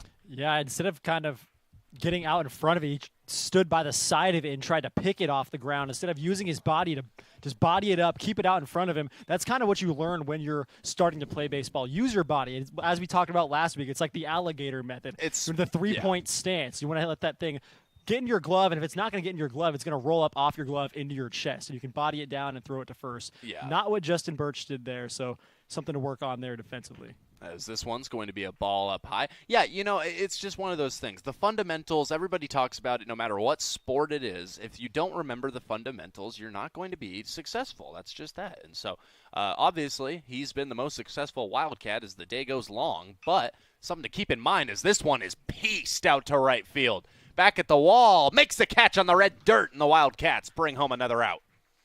Really good contact there by Burns, and actually last at bat for him as well. He had a deep shot out to center field. This one over to right field, but making good contact is, as you said earlier, Ryan, in that last game, it's about whether you prefer getting underneath the ball or on top of the ball. Yeah. There, he was just nothing but underneath. Right. I mean, that's just it. And some guys find ways to navigate around that. Some guys, obviously, if you look towards Major League Baseball right now, a lot of guys are trying to make different decisions that'll help them hit the ball better. One thing that I think is pretty consistent amongst all of those different topics, though, whether it be D2 baseball or whether it be considering to use a tornado bat, you have to have the same torpedo, tornado, same thing. That's another pickoff attempted at first, another unsuccessful one. But Jackson, it's simple. If your technique isn't there, switching to a different piece of equipment's never going to help you, quite frankly. Fundamentals are some of the most important parts of sports. As that's going to be a strike down on the lower outside corner. You gotta love the conviction in the call from home plate umpire Mark Heavey. Yeah, so Rojas is up to bat right now. Flew out to left field in his last at bat, but had a very good game in that first 9-inning matchup. A couple of doubles, some RBIs, and we're seeing some catch between Jonathan Garza and Andrew Sharp. No, I was thinking the same thing. It's very intriguing. It almost makes you think that he's got something against the washing machine back home. As now Garza sets the 0-1 coming. No swing and make it 1-1. His last at bat ended up being a 1-1 count where he eventually flew out, the third baseman for NNU. And we'll see if the count has anything to do with it here. Pitch coming from Garza. 1-1. Kicks. Fires. No swing. And that'll be a ball. That was the same spot that I saw it in last time, but one way or another, the approach must have been different. Yeah, great take there from Rojas, though. He watched that one all the way into the glove of Travis Helm. You could tell he wanted to swing at it, but laid off and did a good job at that. Small lead over at first base for Walsh, though. And Garza. Readies. Like the Kershaw windup. Steals. This one fouled back. No, absolutely. He's got the Kershaw bring down, or you could call it the Bauer sword. Yeah. You can call it whatever you want to. It's a very I like it, if I'm honest. I like a little bit of flair on the mound before you get into doing what you're doing. If you can't show flair in your warm-up, your wind-up, then you can't really show it while you're releasing the ball. Instead of the formal pitching? Yeah, right. Instead of handshake pitches. As here comes this one. The 2-1. Fouled back once more. Sitting here, sixth pitch of the at-bat upcoming. 2-2 count. Looking to put away Rojas, possibly via strikeout. I don't think is a bad option. Something outside of the zone right now to try to get him to go swinging. Just chasing at something that's really not there. Next pitch coming now. Tied at 2. Readies. Kicks, fires, swung on, and once again it's fouled back into the backstop. So Northwest Nazarene, let me tell you something, Jackson. This is a team of guys that have obviously been scouted for their ability to put the bat to the ball. I don't think that really, I mean, as you look up and down the stat sheet, what I think that they have prioritized in this team is a lot less power, a lot more get on base with every swing.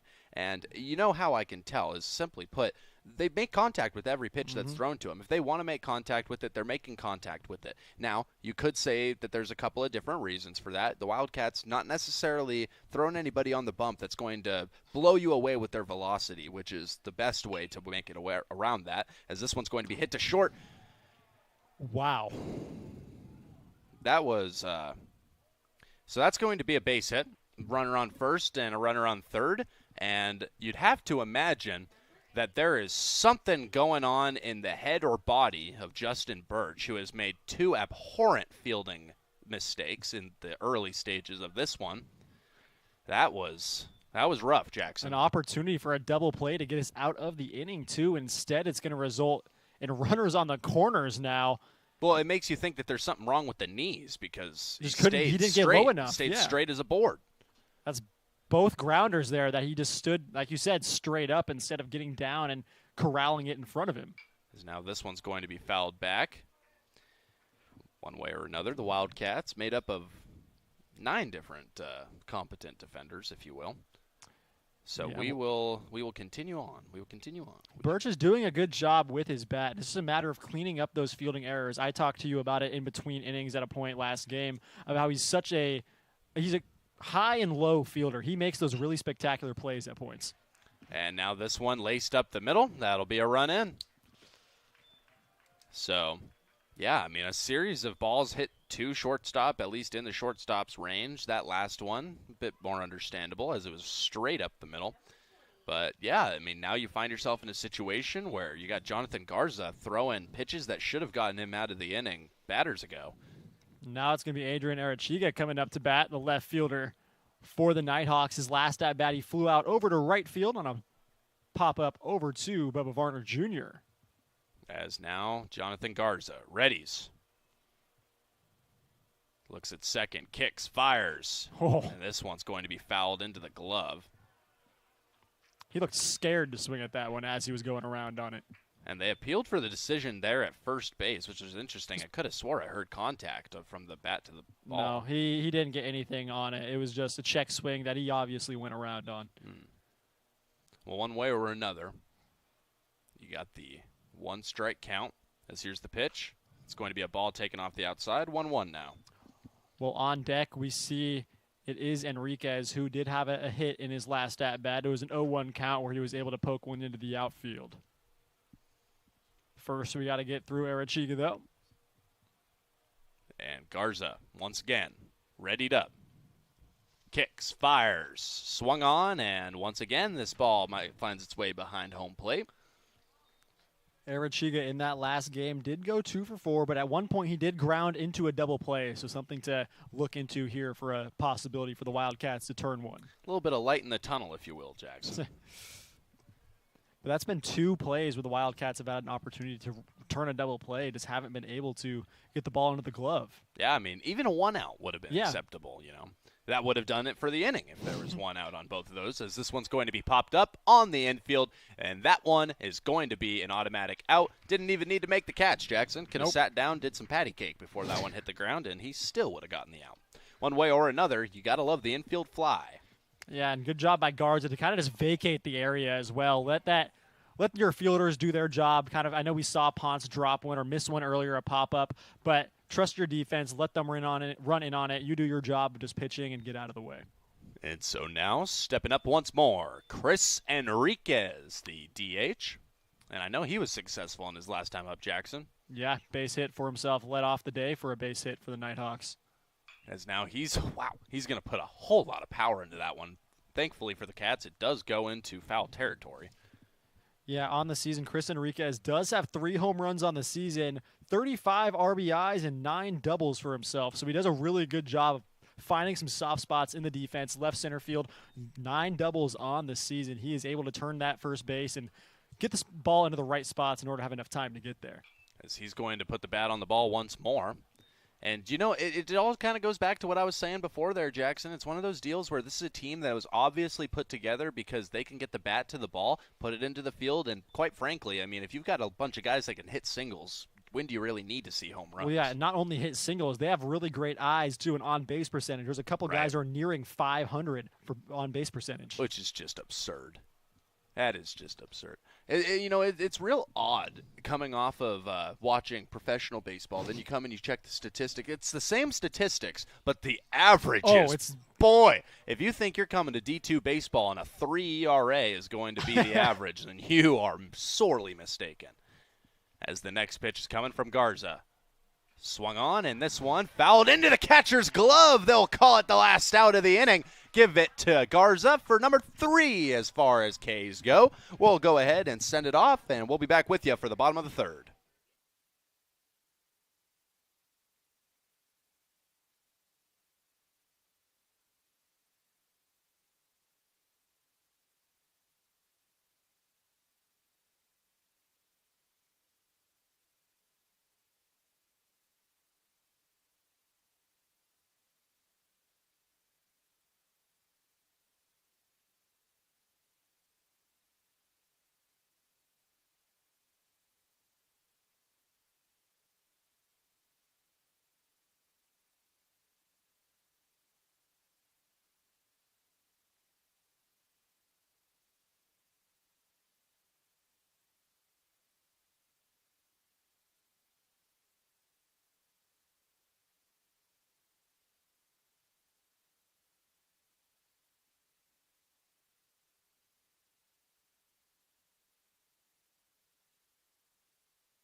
And just like that, folks, we are back here for the bottom of the third. As we take a peek at the field around us, you can see that the Wildcats are up and ready once more to swing the bats.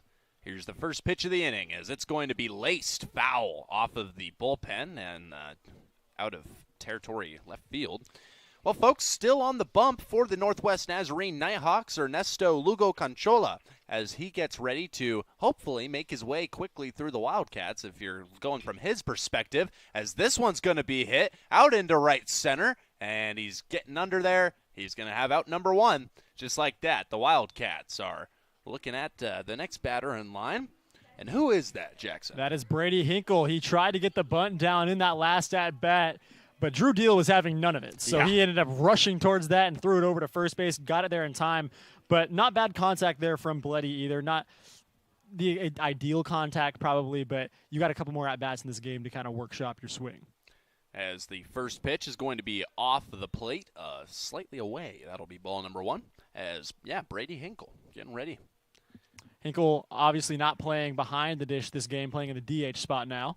He's going to foul one back and behind the broadcast booth. Well, we saw Ben Lead have that amazing grand slam in the first inning, but then we saw him close out the second inning with a fly out to center field.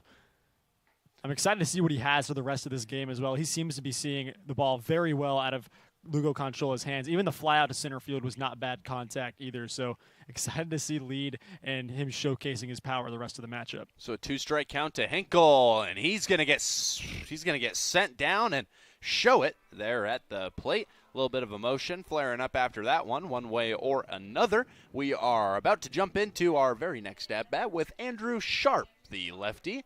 We'll see if he's able to get a little bit more going after his start to the day. Yeah, he had a soft ground ball over to third base, which was just, like I said, soft contact. It really wasn't doing anything with that. Otherwise, he's 0 for 4 in the past game, too. And he's going to lace one out there into left center over the glove of the center fielder. He will make his way to second, and that'll be the first hit of the bottom of the third. And that's exactly what I was looking for earlier when I said he is such a spectacular bat. It's just a matter of him barreling it up. We saw him showcase his talent all of last season. A little bit of a down year this year statistically, but I'm confident he's still able to play at that same high level from when he was hitting in that 5-hole.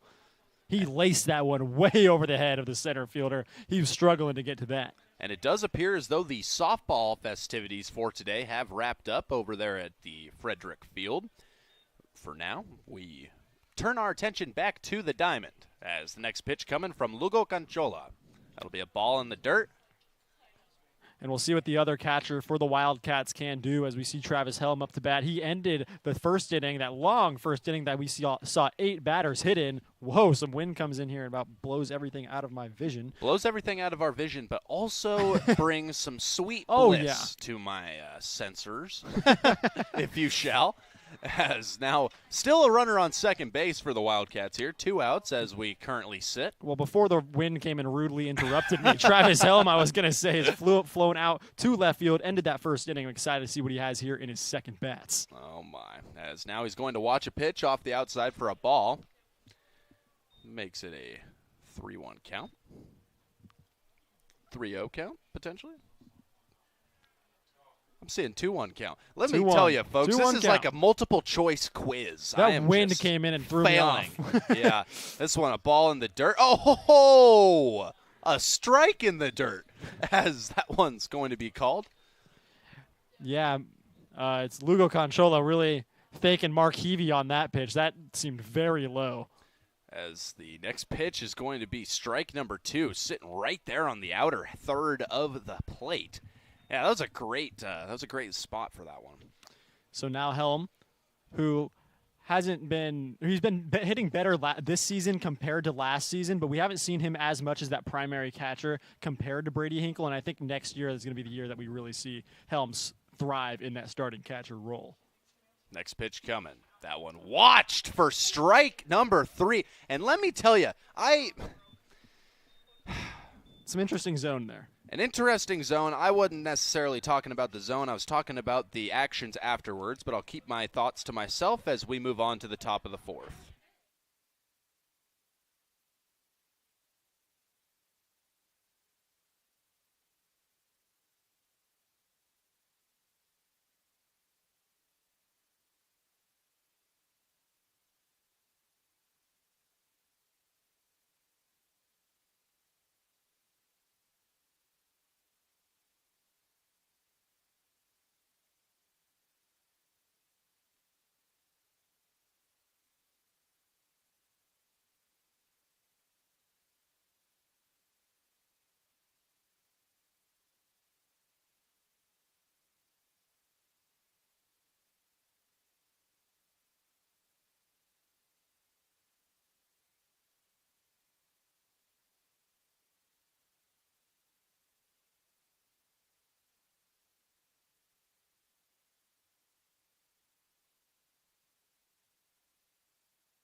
Well, folks, we're back here for the top of the 4th, as coming up to bat is number 4, Cole Calnan. Yeah, Calnan last at bat was the second strikeout recipient of the day from the arm of Garza. as that'll be a ball off the outside edge to start things off. Well, the Wildcats up until this point have really done pretty well. Yeah. 4-1 your current scores. The Cats lead it. Yeah, and the only run that came across was due to some fielding mistakes by Justin Birch. So realistically, this game really could be 4-0. As that's going to be a strike on about the same part of the plate. Good job by Garza to command that outer third here today. Well, 2 out of the 3 strikeouts have come on full count pitches as well. So that's a tough one. A little bit high, admittedly. That was a bit high of a pitch. But that was a great location. Oh, exactly. That was going to be my point. I love the location. Where Garza's finishing his pitches right now is really good, and it's making it difficult for these NNU batters. That last one swung on and fouled back. 2-2 now your count as it runs tied. Callanan, as I said, had a pretty good last game with a couple doubles. The righty batter. He's not the biggest guy, but able to really use his swing. And we talk about fundamentals and stuff, and he's the type of guy that really is about those fundamentals, it seems like. Really good swing for a smaller guy. Oh, and, as a middle infielder, he's not necessarily small, if you will. Yeah, that's true. I mean, for a middle infielder, you see your Mookie Betts of the world. Sure. You see all kind of guys. Billy Hamilton, of course, was a bit shorter, though he was a center fielder. Yeah. But it's not like you really saw him play a lot of defense anyways. No.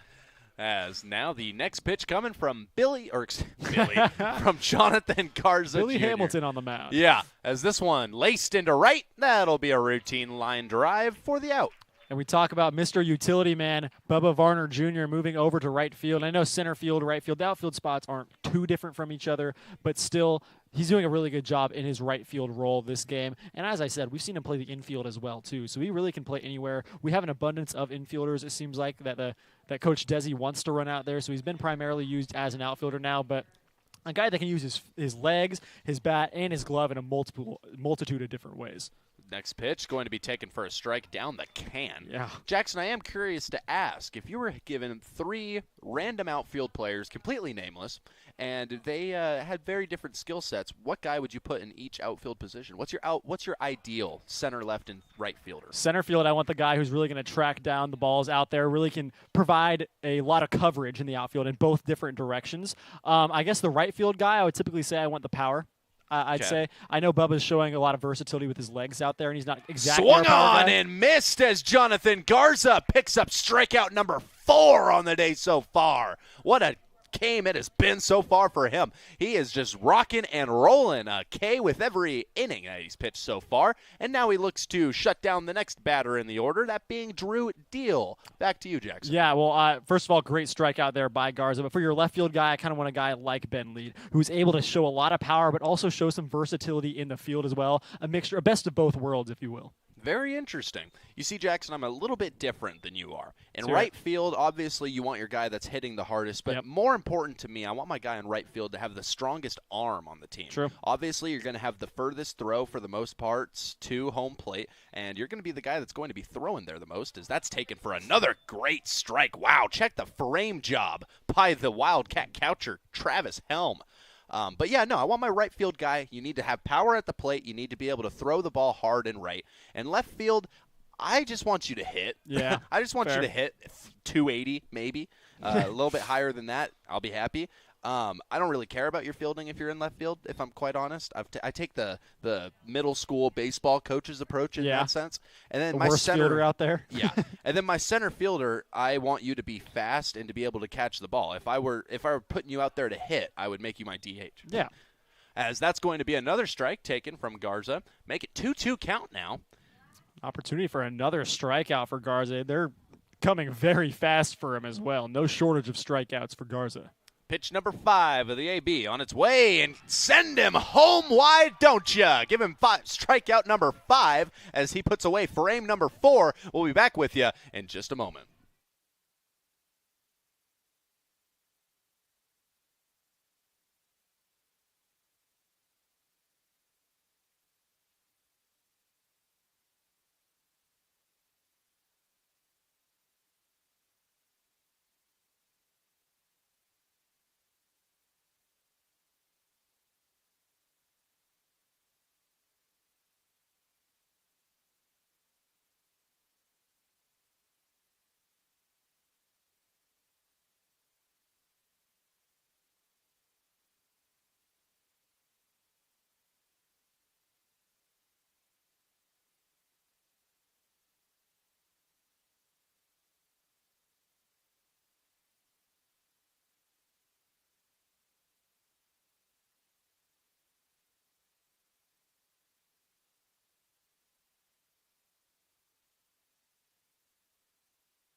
And welcome back, everybody. We are here for the bottom of the fourth inning. The Wildcats getting ready to hopefully add on to their three-run positive deficit, if you will. I guess a deficit does insinuate that it's not that, but one way or another, we got pitches coming and batters swinging. That's strike number one to kick off the inning here to Wildcat number 13, Justin Birch. He's got 2 homers for himself on the day. I want to see more. Well, something I brought up in his last at bat, he always seems like he's going at the first pitch swinging, and I do still want to see a little bit more patience from him, but because he's going to hammer that one like that. Hey, and he a little bit too hot for the hot corner as he's going to make his way to first on the base hit. Roped that right down under the knee.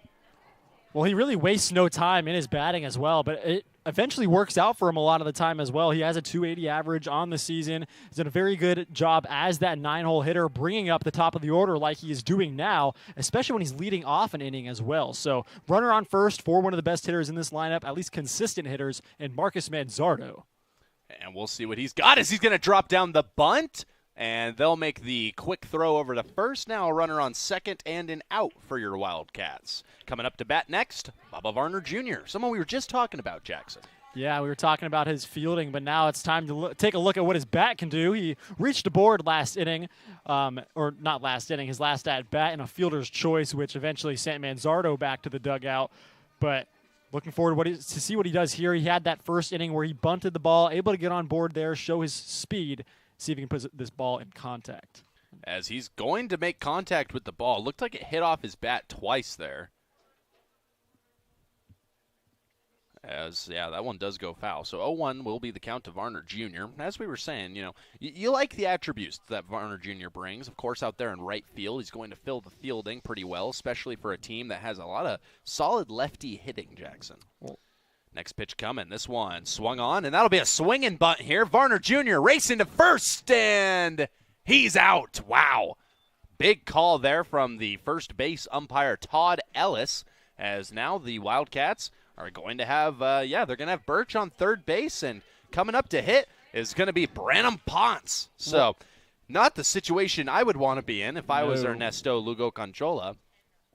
Well, something I'm looking at here, and for the future of the Wildcats, is interesting to look at. Our top 4 hitters, who are all spectacular batters, including Ben Lead, who will follow here after Ponce, are all seniors. So we're going to have to figure out what we're going to do with this lineup post-Ponce, Lead, Manzardo, and Varner Jr. So it's going to be an interesting storyline for next season's play. As Ponce watches yet another strike. Last at-bat, he was able to get a base hit. And he'll watch a ball on that one. Does a good job there. So he's 1 for 1 in this game. He did have that walk in the first inning. It was a full count walk, so very good patience from him there. And he's going to swing at his shoes on this one. We talked about Lugo Conchola is really making Ponce look silly, kind of meeting his match right now. It seems like that's the only guy on his scouting report today. I don't understand how that happens. Is Conchola to deal? That's be a ball high. Yeah, I mean, the only guy that I've seen that just looks like he's flabbergasted anything that gets thrown his way is Branham Ponce, who is undebatably the best player on this team. It seems like NNU was going in, if you stop Ponce, you beat the Cats, is what it seems like. And that's what we saw in their shift earlier, too. As he gets sat down on a great pitch, the slider drops in low and inside. Branham Ponce swings and misses. We'll be back with you in just a minute for the top of the 5th.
Welcome back in, Wildcat fans. Leading off the top of the 5th inning for the Northwest Nazarene Nighthawks is going to be the 9-hole hitter Carter Walsh. In his last at-bat, he was able to come around and score. Following a base hit, he was able to shoot out past Justin Birch. So his second at-bat is going to start a little like this. Ball number 1, high in the zone. So Garza's been very stellar on the mound so far with 5 strikeouts through just half of the game so far. Second pitch on its way, and that one's going to catch the zone. 1-1 count now to the Nighthawks center fielder. So Garza getting ready to fire. Sets, deals, and that one's got some nice movement on it. Pop up over to the right field. Bubba Varner Jr. going to be able to get underneath it, and that is going to be out number 1 to start off this top of the 5th. And Jackson, as I return, that was terrifying. That one, yeah. I thought that he ripped that. That was my first ball that I'd heard hit without the headphones on today. It sounded good. Let me tell you, without that muffling, it sounds like they are killing everything. As now coming up for the opposition here is, once again, are we back to the top of the order? Top of the order. Nin Burns the second. He flew out to right field and is flowing out to center in this matchup. Turns out the jog up those stairs is a little more tiring, wind-taking than I thought it would be. As coming up, once again, Jonathan Garza did a good job getting that first out, as we saw. Now let's see how he can make his way through the rest of the inning, as this is popped right back to him. And not going to get it unassisted, but one way or another, as I was just talking about, I wouldn't want to make that jog over to first anyways. No. I'd probably be, yeah. Do it yourself, young man. That was a good play. Just softball hit towards him. Easy flip over to Andrew Sharp. Simple play for Garza. As now we're going to see Brian Rojas, the lefty, step up. He did have a hit in his last at-bat. It was a long at-bat at that, too, where it was 7 pitches until he was finally able to get aboard base. Now we'll see what Garza's able to do with him. That'll be a strike falling in. Great glove side movement from Garza on that one. I'll tell you what, Garza's looking very good so far today. And, I mean, he has 2 completed games on the season in 9 appearances. I don't know if that's exactly the point we'll get to, but he's pitching efficiently up there.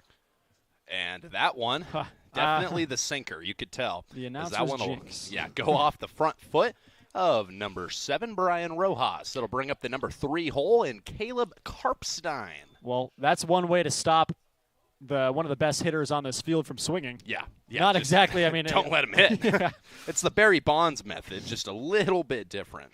So now it's going to be Karstein coming up to bat. He had an RBI single last at-bat where he brought home Carter Walsh to score for their only run of the game so far. Next pitch coming now from Garza. Swung on and fouled back. In his previous at-bat before that RBI single, he struck out on a full count. Struck out looking at that, too. So his hard effort in that at-bat was all for nothing as he watched one pass by. And so now he'll look to swing the bat a little bit harder here. Pitch coming from Garza. 0-1. No swing. Ooh. Called strike off the outside edge. That was as close a pitch as he could have thrown for it not to be a strike there. Called ball there. It was very close. Great location by Garza. He's been, it seems like, on top of all of his pitches so far this game. Not one that he's shying away from.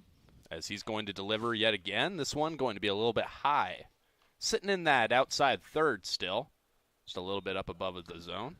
Well, it seems like that's definitely the area, the point of attack for Garza, and he does it so consistently and accurately. Whoa, accurately. Whoa, I doubled down on it, too. Accurately is able to find that spot. And he does it again there, but just not getting the call. Well, let me tell you, Jackson, he's throwing at that spot accurately. Hey. As now we get ready for the next pitch, it will be a full count pitch. Is Garza going to hit the Kershaw here? Ready, kicks, fires, and he'll get the strike. So they're going to say that it was a 3-1 count moving into that one, and he'll run it full with that. And, yeah, great call there by home plate umpire Mark Heavey. I have joined the fan club, folks. As this is the second full count at bat for Karstein. We'll see if this one ends the same way as it did in the first with a backwards K. Full count pitch, no swing, and that'll send him over to first. Garza Jr. doing too much trying to get into the head of his opponent. Honestly, looked like he didn't plan on swinging that bat anyway. First walk of the day, second free base given up, and they both came in back-to-back at-bats, too. One hit by pitch, and now we see the 6-pitch walk. No action over in the Wildcat bullpen, though I wouldn't have action there anyways. Though that is not my decision to make, and I acknowledge that, people of Ellensburg. As now Garza Jr., the next pitch. This one swung on and missed. Well, they'll say swung on and tapped into the catcher's glove. Barely got a piece of that one was Adrian Arachiga. He popped out to third base last at bat and then also flew out over to left field. Pitch coming. Garza readied. Kicks. Fires. No swing. That one's going to get away.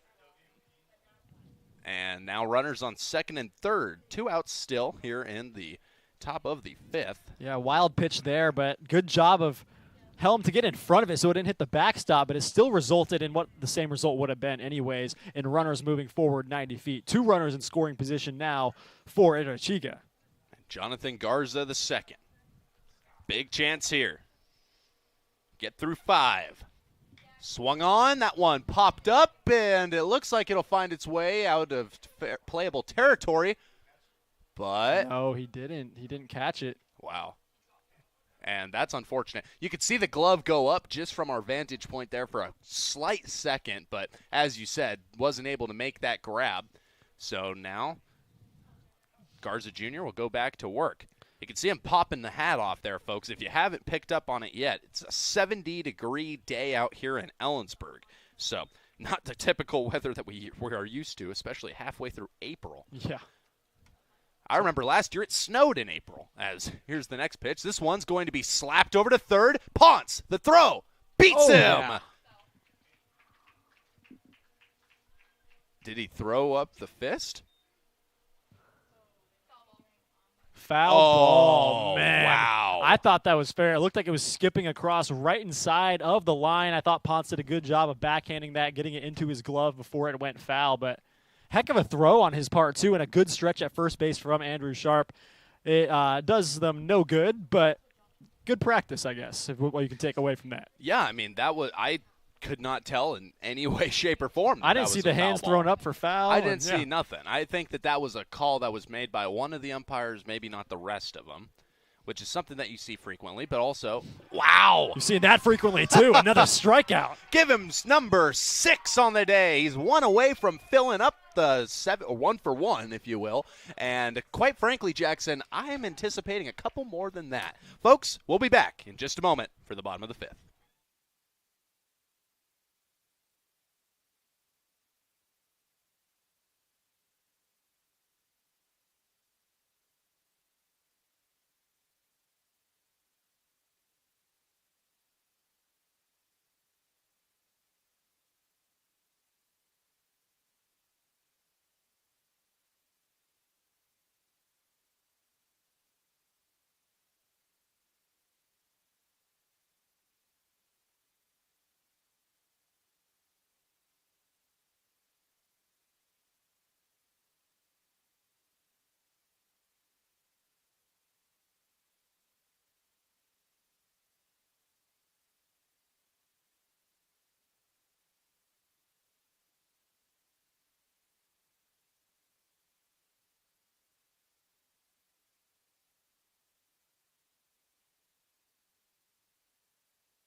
And we're back, ladies and gentlemen, here for the bottom of the 5th inning here from Central Washington's CW baseball field.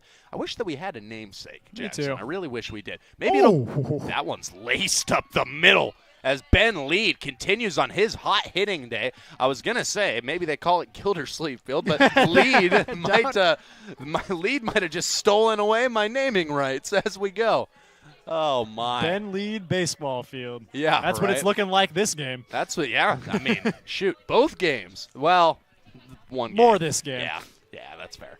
Of course, Ben Lee does have all 4 RBIs to his total. The man leaning on first. That's right an interesting storyline. Last game we had all 3 RBIs to Justin Birch's total, and now it's looking like it's the lead show. As now Max Bleddy doing his job of getting the third baseman's cardio in. Man said Gildersleeve baseball field. I'm sorry. Listen, when you've got the Gildersleeve School of Broadcast, yes, I'll have my own baseball field. We'll be D3. Yes. We'll be NAIA. JUCO. We'll be JUCO. Yeah, I'll create a JUCO school just for you, Jackson. We can call the games too, just like old times.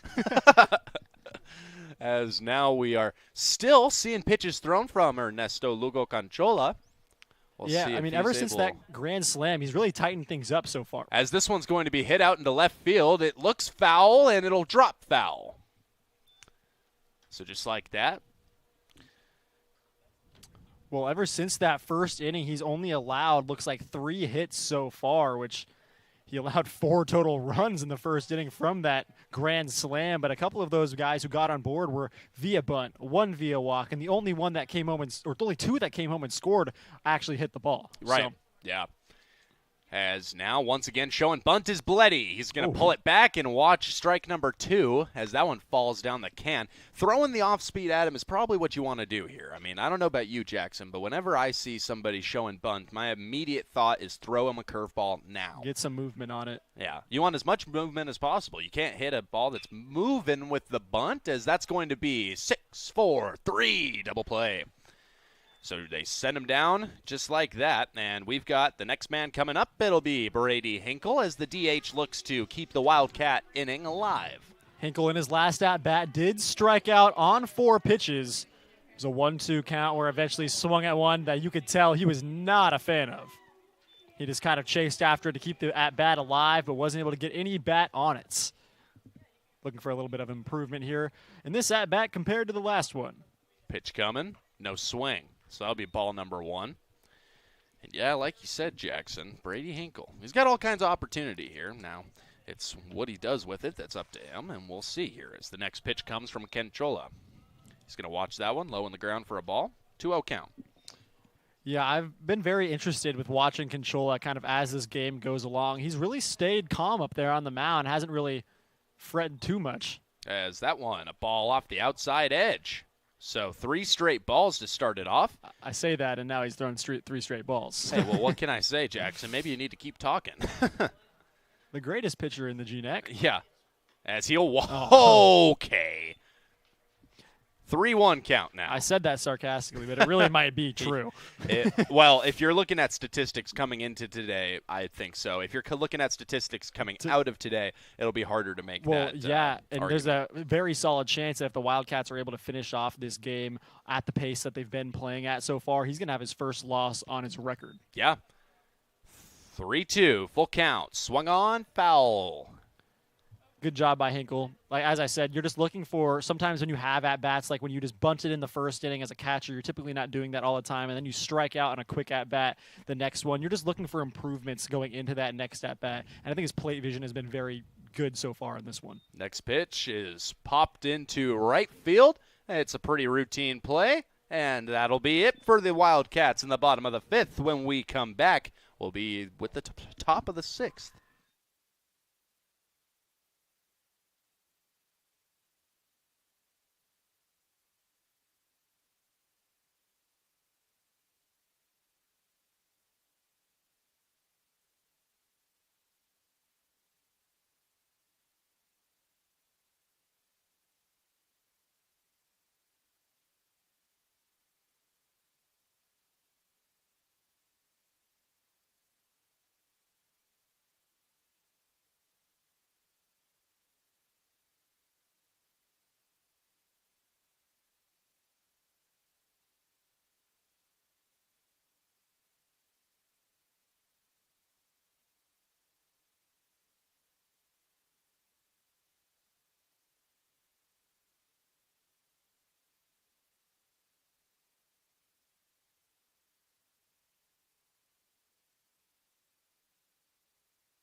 And we're back here, folks, for the top of the 6th inning as the first pitch is coming and already swung on, coming from the hand of Jonathan Garza II.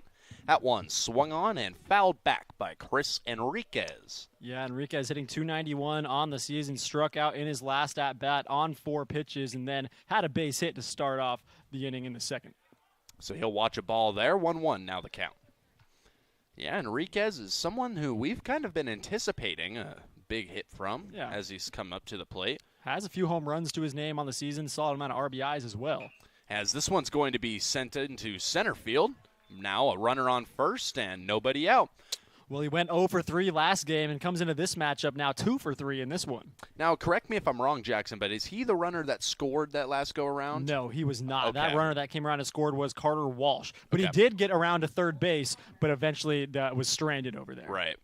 I was going to say, I remembered movement. Now, I will say, we're back in the situation where this is probably what you want for a double play situation. You want a guy with a little bit less speed on first base, though obviously you can't discount him.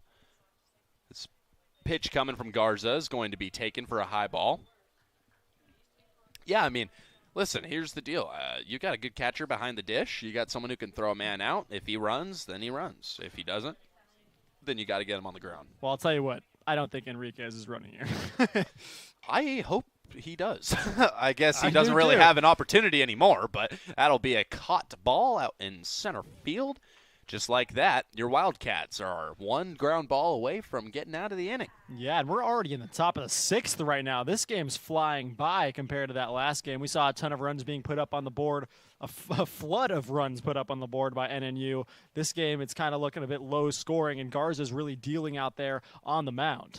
And, you know, Jackson, we switched up the format a little bit today. In days past, we've gone with me starting things off on play-by-play and then moving over to color commentary. And let me tell you, Jackson, I like this arrangement so much more. I'm sure you do. I've got all the energy in the world.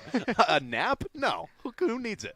I'm ready to color commentary. I want to watch 30 innings of Jonathan Garza right now as he gets ready.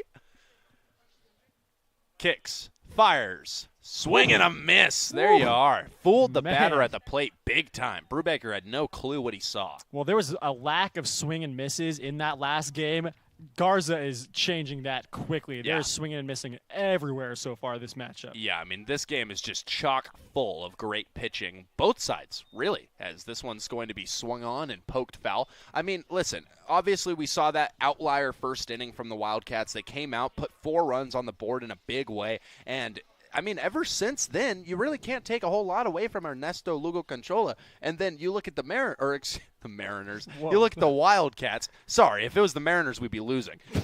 If you're looking over at the Wildcats, I mean, Jonathan Garza obviously has had a great day. As give him number 7. He's 1 for 1 on the day, even if he were to stop now. Jonathan Garza Jr., have a day, why don't you? Yeah, now he's going to be coming up to Drew Deal, who he struck out in his last at-bat as well. So a familiar guy that he struck out before, and I'm looking forward to seeing if he can do that again. Actually, last inning, last at-bats, it was Brubaker who struck out, and then we saw Deal strike out as well. Can we see some deja vu here in the 6th? First pitch to the catcher is a strike off the outside third. He just really can't miss right now. He's doing such a good job of hitting his points, and even when he's missing, it is not by much. There are beautiful pitches going on right now from Garza. So the 0-1 coming. Oh. And that's a strike taken on the lower outside half. Wow, what a slider. Yeah, these NNU batters really don't know what to do with any of these Garza pitches right now. They're sitting there and just watching it and hoping for the best at this point. Now you're down 0-2, and you're really going to have to fight this one away. So the 0-2 to Drew Deal. Here it comes. Send him home. 8 strikeouts on the day for Jonathan Garza. We'll see ya in the bottom of the 6th.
And welcome back, ladies and gentlemen. We are here in the bottom of the 6th inning as your Wildcats get ready to continue their game against the Northwest Nazarene Nighthawks. Well, up until this point, the Wildcats up 4-1. They'll look to give their man in Jonathan Garza Jr. some support runs this half of the inning, as once we pop up to the top of the 7th, if they don't allow 3 or more, then they're going to come away with a win here today. Strike going to be watched there. That'll be strike number 2 after 2 back-to-back sliders from Ernesto Lugo Canchola.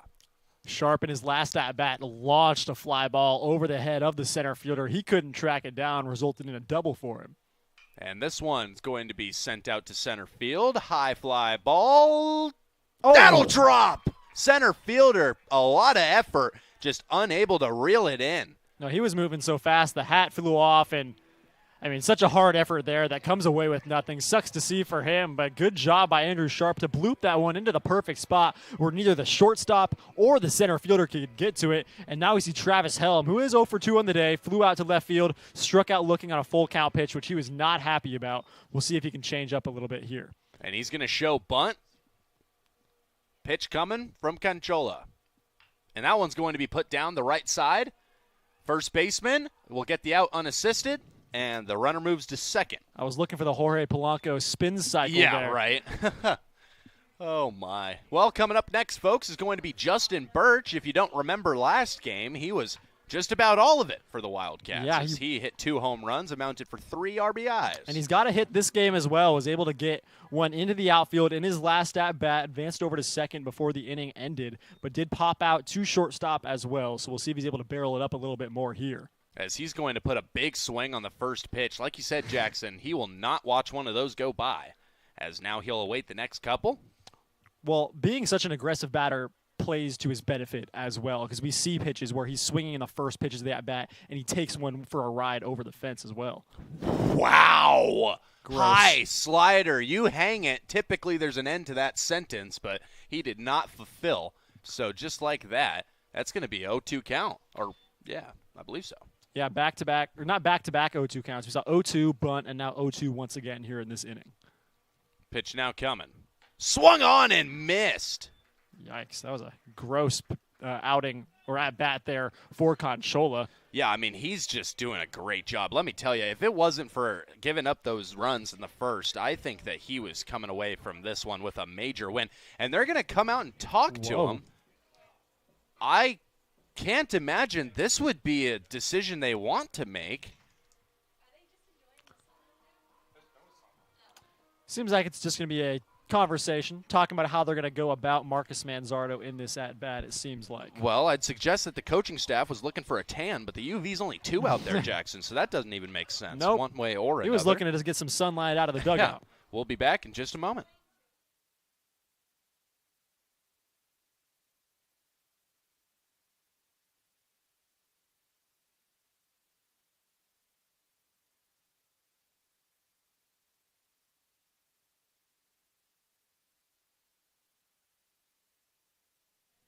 And we have returned, ladies and gentlemen.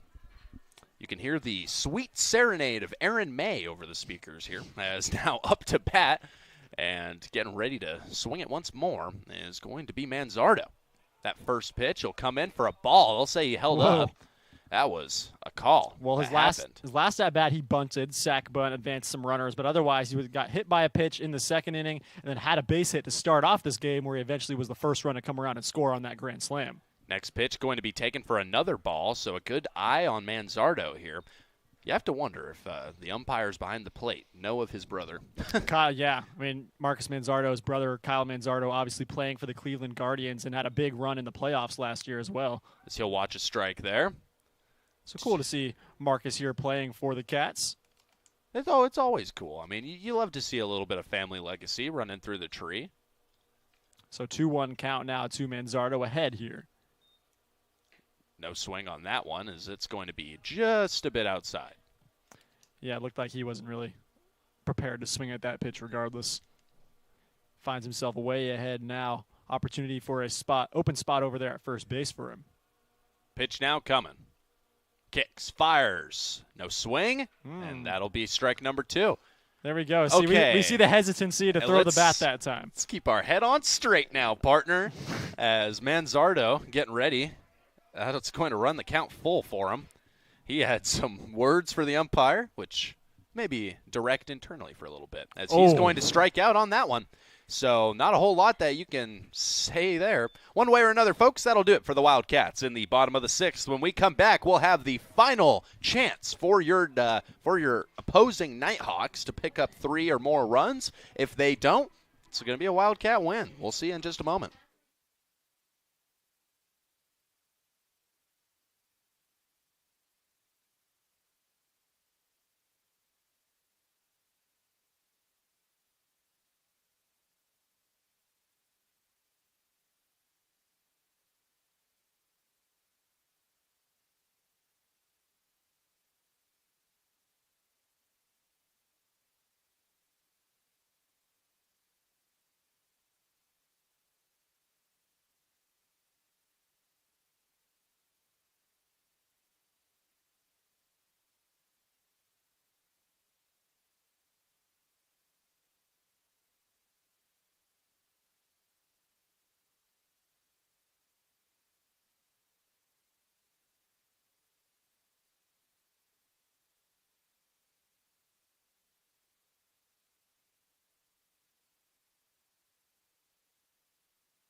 And we're back here, ladies and gentlemen. The final chance for the Nighthawks as they'll see a first pitch strike come in from your new Wildcat pitcher. And Jackson, I will turn it over to you to give the introductions for the big number 43 here.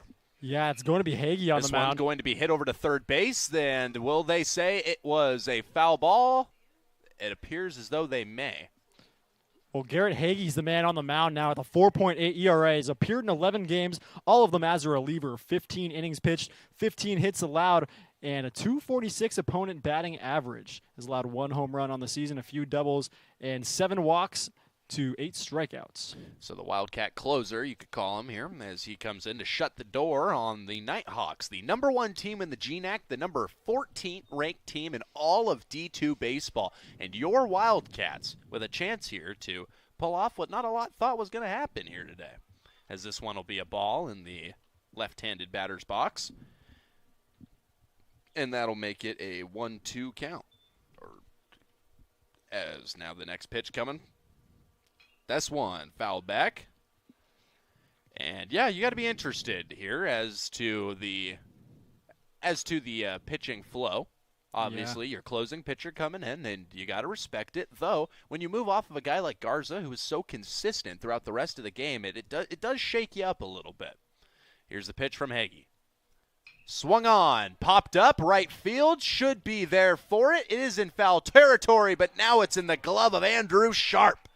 Good job over the shoulder, tracking that one down into his glove and just able to squeeze it and maintain that one. We've seen some of the Wildcats struggle with those pop-ups facing the sun. That one was kind of away from the sun. Didn't have to battle that one, just finds it into his glove there. Great job there by Andrew Sharp. It's going to bring us to the top of the order now, to some of the most dangerous batters in this lineup. We'll see if what Hagee's going to do with them. It's going to look like Burns and then Rojas.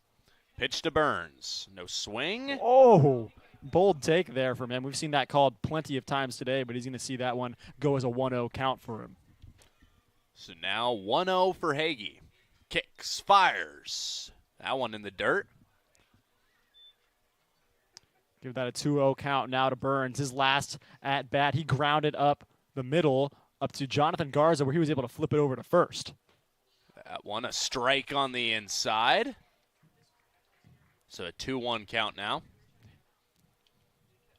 Hagee, the righty on the mound. Back-to-back righties that we have toeing the rubber in this game for the Cats. Hagee kicks, fires. That's a high ball, 3-1. Yeah, you do not want to allow any type of base runners right now, especially one like Burns, who is so quick on the base paths. He's 13 for 18 in stolen base attempts on the season. And he's going to walk him. So, folks, an intriguing situation here. Hagee's going to walk the second batter he faces after the first one fouls out. And, yeah. Well, now it's up to Brian Rojas, who was hit by pitch in his last at-bat, but does have a hit in this game as well as a number of hits in the last game and a number of RBIs last game as well. It seemed like it was going to be strictly Brian Rojas RBIs in that last matchup until it was someone else hopping on too. As that's going to be a good pitch thrown by Hagee. It'll be a strike inside to Rojas.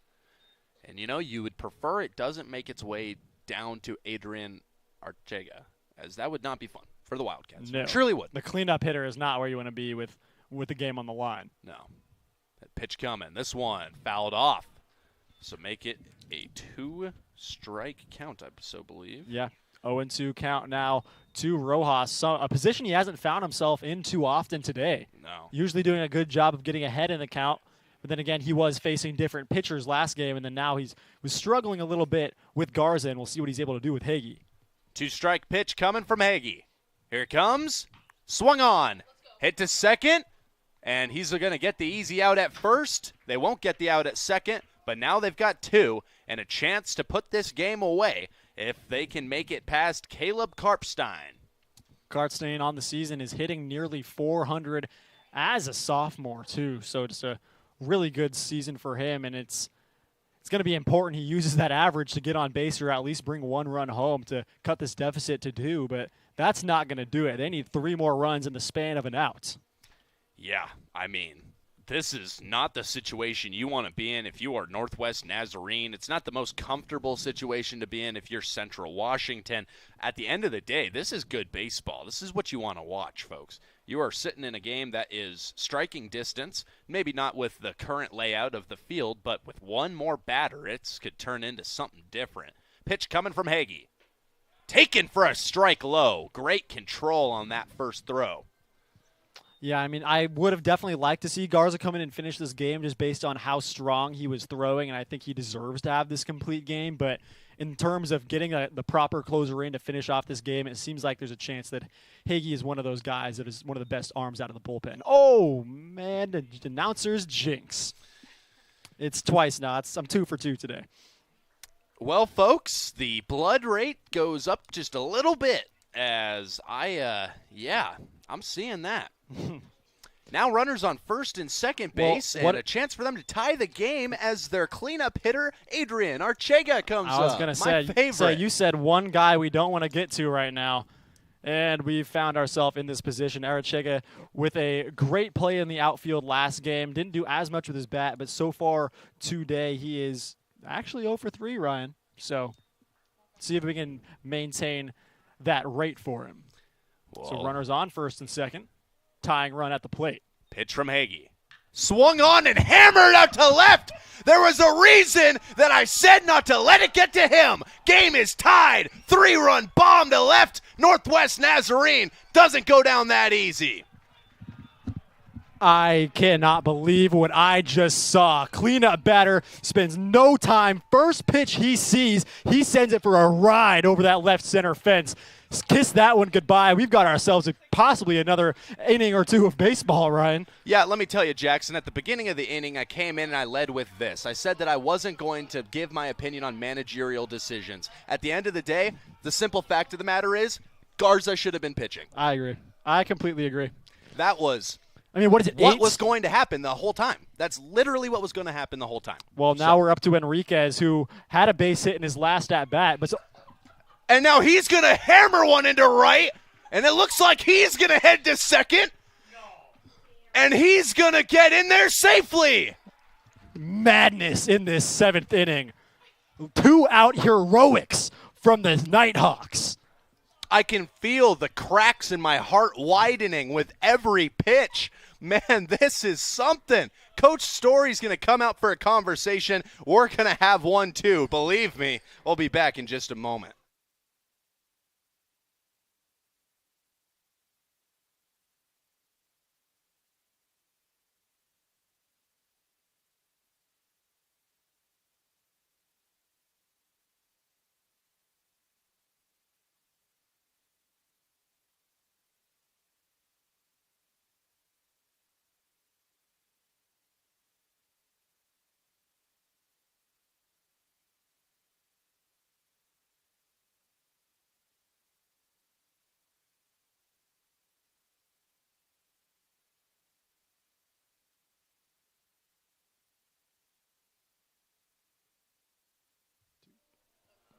Well, we're back, ladies and gentlemen.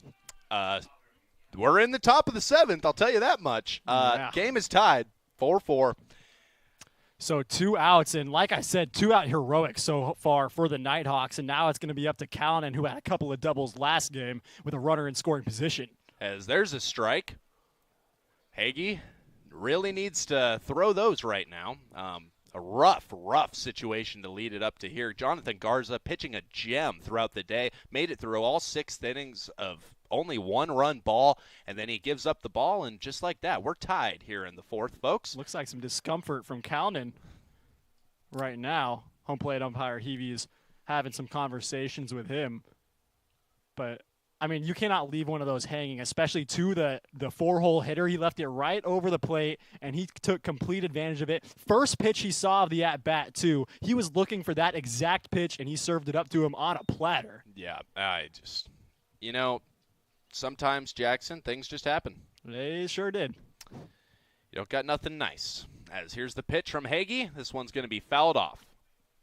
So now into an 0-2 count, though. So the batter is in a very rough spot here. I'd imagine he's going to be pitching away. At this point, you do not want to pitch too much in the zone, especially on an 0-2 count here. It's now the next pitch we're awaiting from Hagee. That's what I expected him to do there. I thought maybe with a pitch with a little bit more movement, but still trying to pitch outside of the zone, trying to get Callan to go swinging at it. And alas, we do not have blown save statistics on hand, or I would give you the update there. If he hasn't had one so far, this will be his first, as this one is hit to third. Throw from Ponce is to first, and that is going to do it for the top of the 7th. We'll be back in a moment.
And we're back here in the bottom of the 7th as Varner Jr. will be the first hitter for the Wildcats.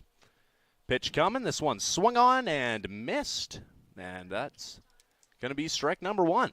Yeah, so now an 0-1 count to Bubba. Last at bat, he also grounded out to the pitcher. It was a 1-3 play, but he has reached the board on a fielder's choice and a bunt so far. So on-base percentage has been there for him today, but not quite the average. Pitch now coming. No swing, ball 1. Yeah, folks, if you got a hat on or any rally shoe, rally cap, whatever you got, go ahead and put that in place. 1-1 coming now to Varner Jr. Watches that one for a ball. Yeah, watch that one in all the way off the padding of the catcher for NNU. So 2-1 count now to Bubba. We are in the very sweet spot of our order. 2, 3, 4. We got Varner, Ponce, and lead. Pitch now coming. Swung on and hit to the second baseman. That's out number 1. So now coming up for your Wildcats will be Branham Ponce. And let me tell you, there's no one else that I would rather have coming up to the plate right now, especially with Ponce and then followed up by Ben Lead. Yeah, well, we remember the last game of the 4-game series against the Saints. It was kind of that same thing. Pitchers kind of giving up the game late. We had a lead, and then the other team comes back in striking distance and ties up the game. We go into the final inning of play. What does Ponce do? Shot one over the fence for a walk-off homer. That's going to be ball number 1. Keep in mind, folks, that throughout this game, Ernesto Lugo Controla has had only really major success against one hitter, and it has been Branham Ponce. So we'll see how he does here. Next pitch coming. Swung on and missed. He's pulling his head. That's what I'm telling you, Jackson. We've seen the same thing every at-bat for him. He's just got to keep his head on the ball, watch it into the strike zone, take a hack at it. You just cannot pull your head away from the ball as you're swinging. It's just such a dramatic difference than what we've seen throughout the rest of the season, as he's going to watch a pitch that he does not go on. I thought that I didn't know what they were appealing on this. Ponce's day has looked like a walk, a base hit, and then a strikeout. So 1 for 2 on the day, or at least in this game. Pitch now coming. No swing. That's another ball called. Yeah, searching for his second walk of the game. I mean, I'm sure he's searching for a lot more than just that, but, man, dangerous batter. We'll see what he can do. And that's going to be a walk. So Branham Ponce heads to first base. Ben Lead comes up to hit. And if you don't remember, folks, back in the first inning, the last time that the Wildcats scored a run, it was Ben Lead who hit the grand slam that gave them all 4 of their runs. So what if we see a little bit more? We saw all 3 runs done by Justin Birch last game, 2 home runs. Do we have the same story here by Ben Lead? If we do, sell the movie rights ASAP. As here's the pitch coming now from Lugo Conchola. Swung on and fouled off. I mean, anytime you see a guy like Ponce or Lead swing the bat, you know there's that danger of it flying over the fence and the ball not coming back. So, well, I will say here, Ponce is a more than capable base runner. Yeah, he definitely is. A good double here could win the game for the Wildcats if Ben Lead's able to see the ball well. So he's going to watch a strike here. Yeah, not one you want to watch go by right there. Because, I mean, even if you at least take a hack at it and foul it off, it's 0-2. But if you sit there and just watch it pass by, it's that same exact result. At least give it a test there. Next pitch coming now from Conchola. Kicks, fires. That one up at the eye level. Ben Lead watches it go by, make it a 1-2 count. We've got arms up in the bullpen for NNU. So something to look out for in case Conchola ends up getting pulled here. But 1-2 count. Bleddy is sitting on deck.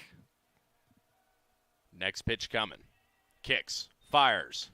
That'll be another ball. They look like they're expecting some sort of a stolen base attempt at first, which makes sense. I mean, with the situation you're in now for the Wildcats, you do not want to have a man on first. Last at bat for Ben Lead was a base hit. Middle up the field to center field. 3-1. Swung on and fouled off, and the count runs full. Ben Lead. What a situation to find yourself in. Double play situation. He has to keep the ball off the ground. It's 2-2 here. 2-2. So does a good job of keeping his at-bat alive there with that foul ball. Just fighting that one away to stay alive. Pitch coming. He's going to strike out. So just like that, Ponce is on first base, and now you got Max Bleddy coming up. Bleddy grounded out into a double play in his last at-bat, flew out to center field in the at-bat before and was hit by a pitch where he was able to make it around to third until the inning ended. We got looks like an arm going to the bullpen for the Cats. Got to imagine we would see him for the top of the 8th. And so your last chance for the Wildcats will be Max Bleddy, as it looks like they're going to ice him here. Talk to their pitcher a little bit. We'll have a conversation ourselves. Be back in a minute.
Well, welcome back, everybody. We are still here in the bottom of the 7th inning of action.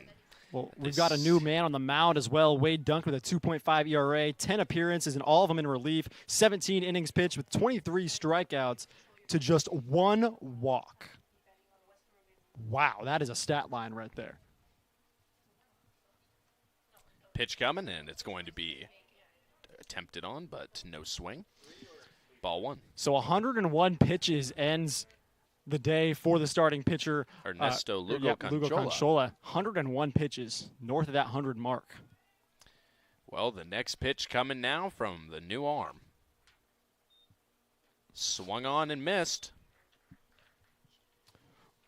Well, some more stats on Wade Duncan as well, as an opponent batting average of 197. So a good guy to come in and keep you in the game in late innings for the Nighthawks. As he's going to throw yet another strike that is not even attempted on by Max Bleddy. He's now watched 2. We see Brady Hinkle on deck, see if he gets an opportunity to get his bat going if Bleddy's able to get on board safely. 1-2 count. Readied. Duncan taking his time between Kicks pitches. and fires, and this one is hammered out to center field, but it doesn't have the gas, and we're heading to extras, folks. We'll see you in just a moment for the 8th.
And we're back here, folks. Top of the 8th inning of action.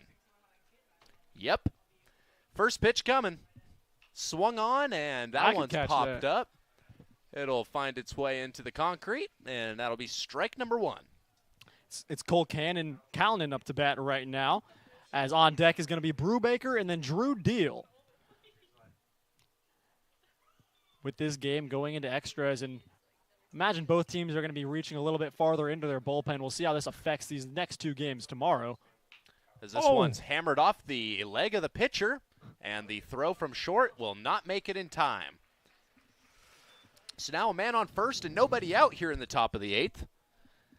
Wildcats had 1 run allowed up until the 6th inning. Well, the next 2 up batters until the 7th inning. The next 2 batters have struck out in their last 2 at-bats. Then again, it was Garza the one that was pitching to them. We'll see if Hagee's able to do a little bit of the same, because these guys, as I said, struck out in their last 2 at-bats, being Brubaker and Drew Deal.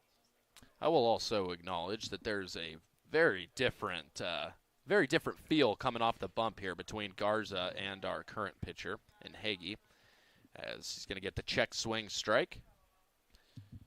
Runner on first base and nobody out here in the top of the 8th. And good job by Callanan to make solid contact to get on base. Just not a good look here for the Cats, sitting in a rough position as they're showing bunt. And now the runner's going to move up to second on a free pass, ladies and gentlemen. Still no outs. Runner in scoring position now for the Nighthawks. And let me tell you, Jackson, I'm not sure I've seen a baseball game in recent memory in which the defense has been let down so hard. The defense has let down the offense so hard. I mean, it's impeccable. And it goes back to last game, too. I mean, neither the defense or the bats were really going, but... Well, it's like you clicked a button and everything stopped working. And so the runner's going to reach first on an error. Now men on first and third, as still no outs in the top of the 8th. So now coming up to bat is going to be Drew Deal. As I said, struck out last 2 at-bats. He's 0 for 3 on the day and flew out to right field. But it looks like we're going to have ourselves a pitching change.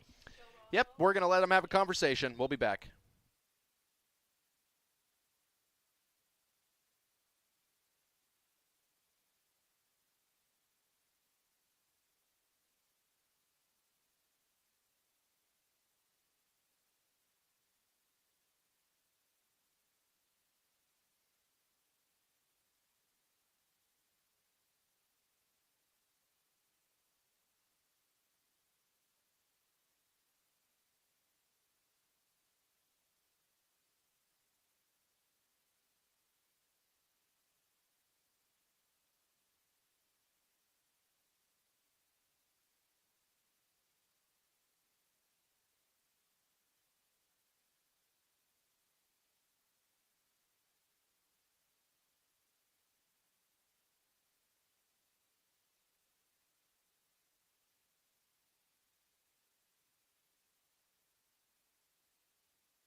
And we're back here in the top of the 8th for the second Wildcat pitcher of the inning as Joe Rajo steps in to pitch. He'll be the third of the game as he will be he'll be the next guy. 5.8 ERA, 2.25 whip, and 6 appearances, all of them in relief. He'll come in on a situation where there are still not a single out recorded in the top of the 8th. There are runners on first and third as, we had the pitcher that carried over from last inning give up another couple of hits, and on some bad errors, they all made their way around, as you can see. So, well, Rajo with a .316 opponent batting average, 2 home runs allowed, only 1 double, 11 strikeouts to 9 walks. We'll see if he's going to be the man that can save us here in the top of the 8th. Go-ahead run sits at third base. This one hit to second. They'll flip to second, and wow, that was a call of all calls over at first base. We're not going to talk about it any further. There are 2 outs, and there should be 1 runner in. Yeah, so the Wildcats are now down 5-4. Jackson, if you don't remember, that was a 1-4 ball game heading into the 7th inning in which the starting pitcher Jonathan Garza was pulled after 6 innings of 1-run work. So, well, we're back up to the top of the order as well, as they're having some discussions over at first base. Well, it was okay. To be quite frank, he was safe. He was safe. He was more than safe. I think he was safe. I think the foot got down, and I think he was about a step and a half safe, if I'm honest. We obviously don't have the replay booth here, so and they don't have the authority to overturn the call. No, exactly. The call has been made. So one way or another. We're back to the top of the order, though. It's going to be Nin Burns the second. He walked his last time around, was the first run to come around on that 2-run shot. Or 3-run shot, my apologies. Which I must say, Arachiga, heck of an at-bat there. As that's going to be a ball taken at the plate by Burns.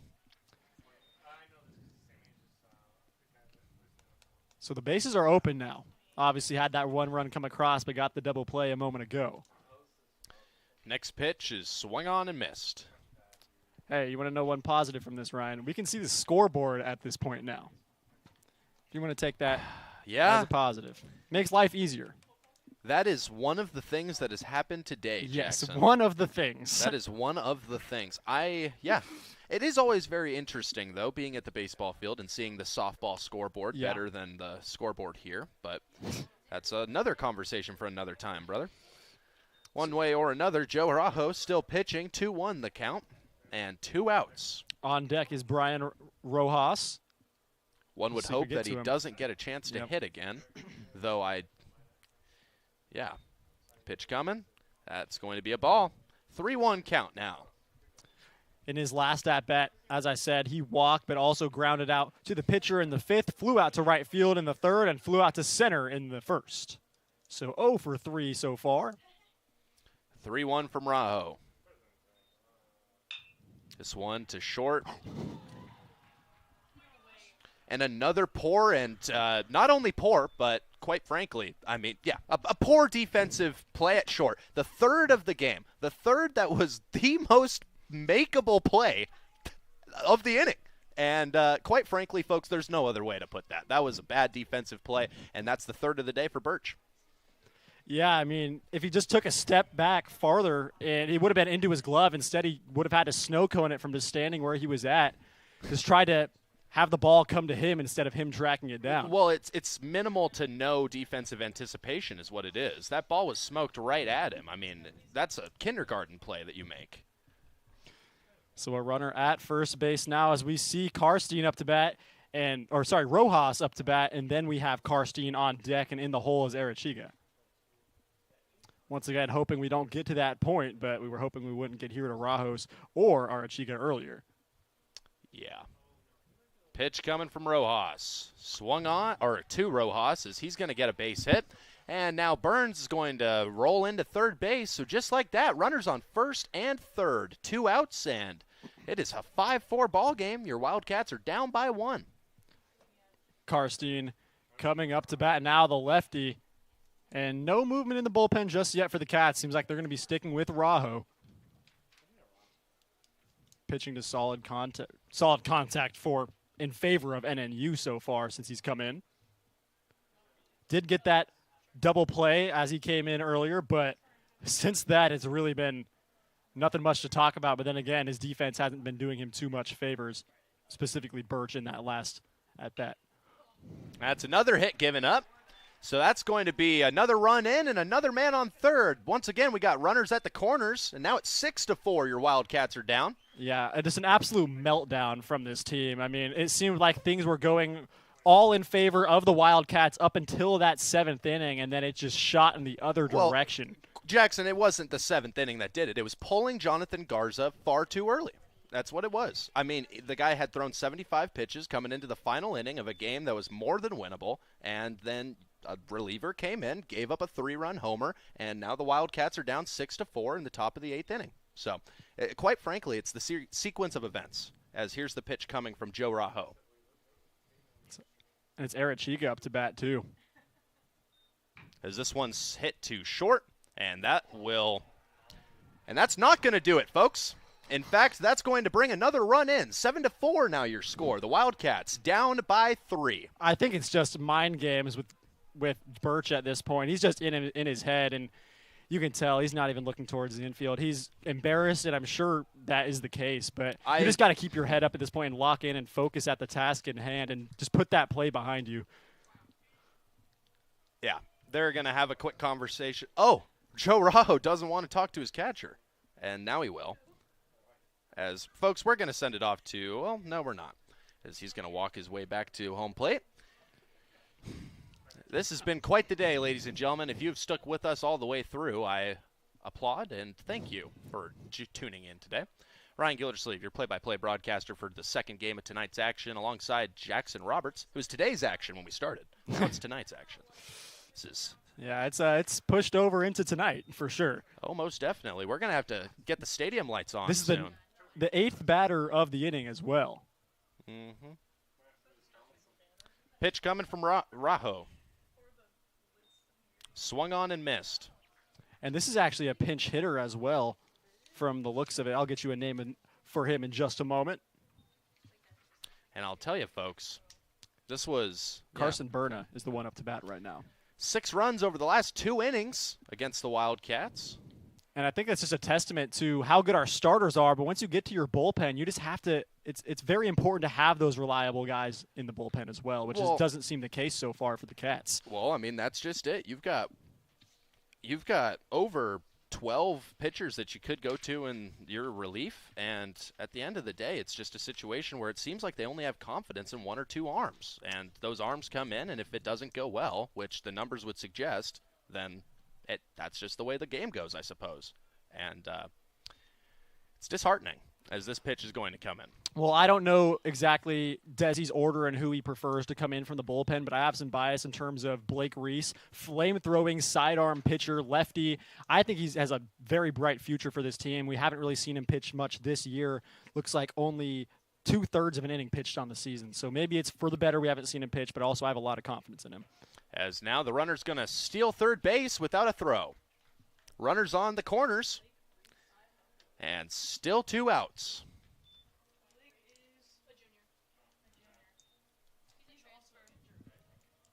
So runners still sitting on the corners now for Berna. His first at-bat of the day.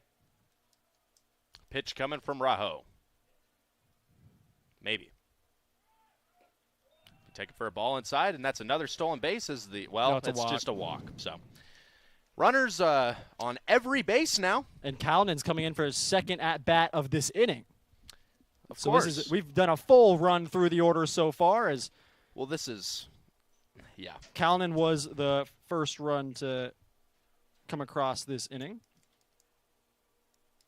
He was able to get on board via hit to Justin Birch, where he wasn't quite able to make the play. Well, we'll see how the at-bat goes the second time in the inning for him. Pitch coming from Rajo. That's a strike. Good pitch by him there. Just got to be careful of leaving that one hanging in the top of the zone. We've seen already Arachiga take one for a ride when it's sitting up there in the zone. As I said earlier, served to him on a platter. That was one that Callan probably could have turned on and could have said goodbye to. Next pitch coming now from Rajo. That's taken for a ball. 1-1 count. And still no outs. Yeah. No, there's 2 outs. 2 outs. What am I thinking? Yeah, the double play earlier, but more 2-out magic from this NNU team. We saw it happen in the 7th. Now it's happening more here in the 8th. Just hitting with 2 outs, they're doing a spectacular job of it. This one's going to be popped up foul behind the plate, make it a 1-2 count. Even the moo can't help me right now. Yeah. As, your Wildcats continue to search for the final out. It's been a few batters. Well, more than a few. It's been 7 batters. 7 batters since the last out. And 6 runs since the last inning. Yep, since last inning. Wildcats hit. This one swung on, hit to third base. Oh, nice backhand. Ponce is going to step on his bag. We'll be back for the bottom of the 8th.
And your Wildcats are up to hit in the bottom of the 8th. This is their last chance to find a win in this ball game. Of course, they came into the last inning that they hit up by 3. They're now down by 3. 6 runs given up over the course of 1 inning. Well, we've got Brady Hinkle, Andrew Sharp, and Travis Helm as our last hopes, putting it in the hands of the 6, 7, and 8 holes. As this one's going to be popped up, a routine fly ball out into right center field. That'll be out number 1. So just a quick out number 1 at that as well, just the second pitch of the inning. So now we're going to see Andrew Sharp. His last 2 at-bats, he's gone 2 for 2, but he's 2 for 3 total in this game. As I said, I was talking up Andrew earlier about how strong of a bat he is when he's really able to be on top of his stuff, and seems like he's been so far in this game. We can only hope that that streak continues. We'll see what he can do here with 1 out, nobody on. No swing at the first pitch. It's a fastball down the can. Both of his recent hits came on an 0-2 count, and the other one was just the first pitch of the at-bat he saw. But this time it looks like he's taking a bit more of a passive approach. 0-1 coming. No swing, make it 1-1. Good take there. That one looked like it was maybe going to catch the edge of the zone and drift a little bit outside, so good vision there by Sharp. It's more important than ever right now. So now the offer on 1-1. Swung on, and that one out into left center field. That'll be missed out in left, as now Sharp is going to pull into second base with a double. So 2 doubles on the game now for Sharp, and he's really trying to get this thing going for the Cats as we're now up to Travis Helm. Travis Helm on the day is 0 for 3, so we're hoping we can see his first hit of the game so far.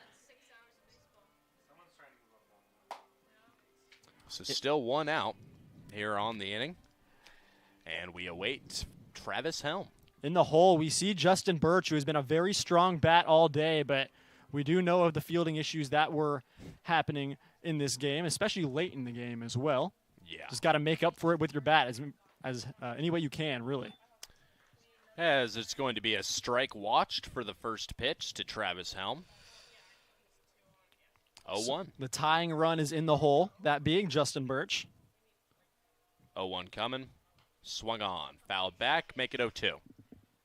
It's now Helm is a pitch away from becoming the second out of the inning, or a pitch away from getting himself on base here. Or just a 1-2. We'll see. Yeah, I mean, the duality Plenty of man. outcomes. Yeah. Pitch now coming. Kicks, fires, no swing. My, I thought that was down the heart of the plate, too. Well, it was a little bit high. You could tell that, but now 1-2 count. And, yeah. It's just one of those games, Jackson. Yeah, I mean, it seems like the script is completely flipped. The first game we saw us kind of get demolished. This next game we thought we had a chance to be on the other end of that.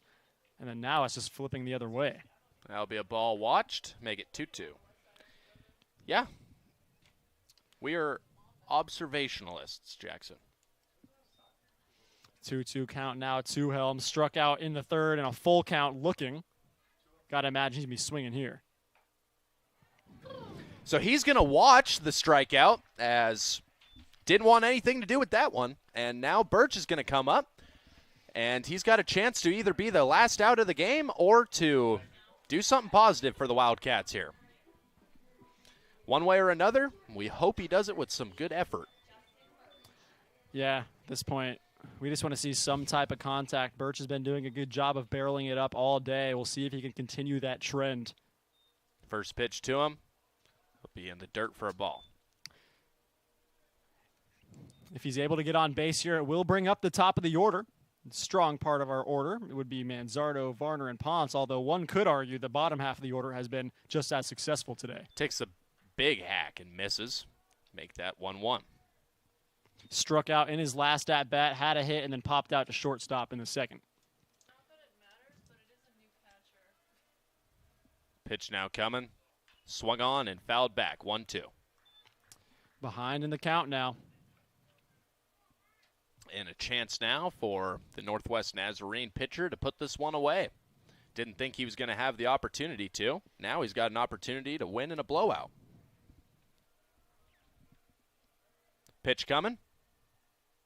And that's the game, ladies and gentlemen. Your Wildcats fall in both games here today. We'll be back tomorrow at noon as your Wildcats kick off once again against Northwest Nazarene. Have a good night, and we will see you then.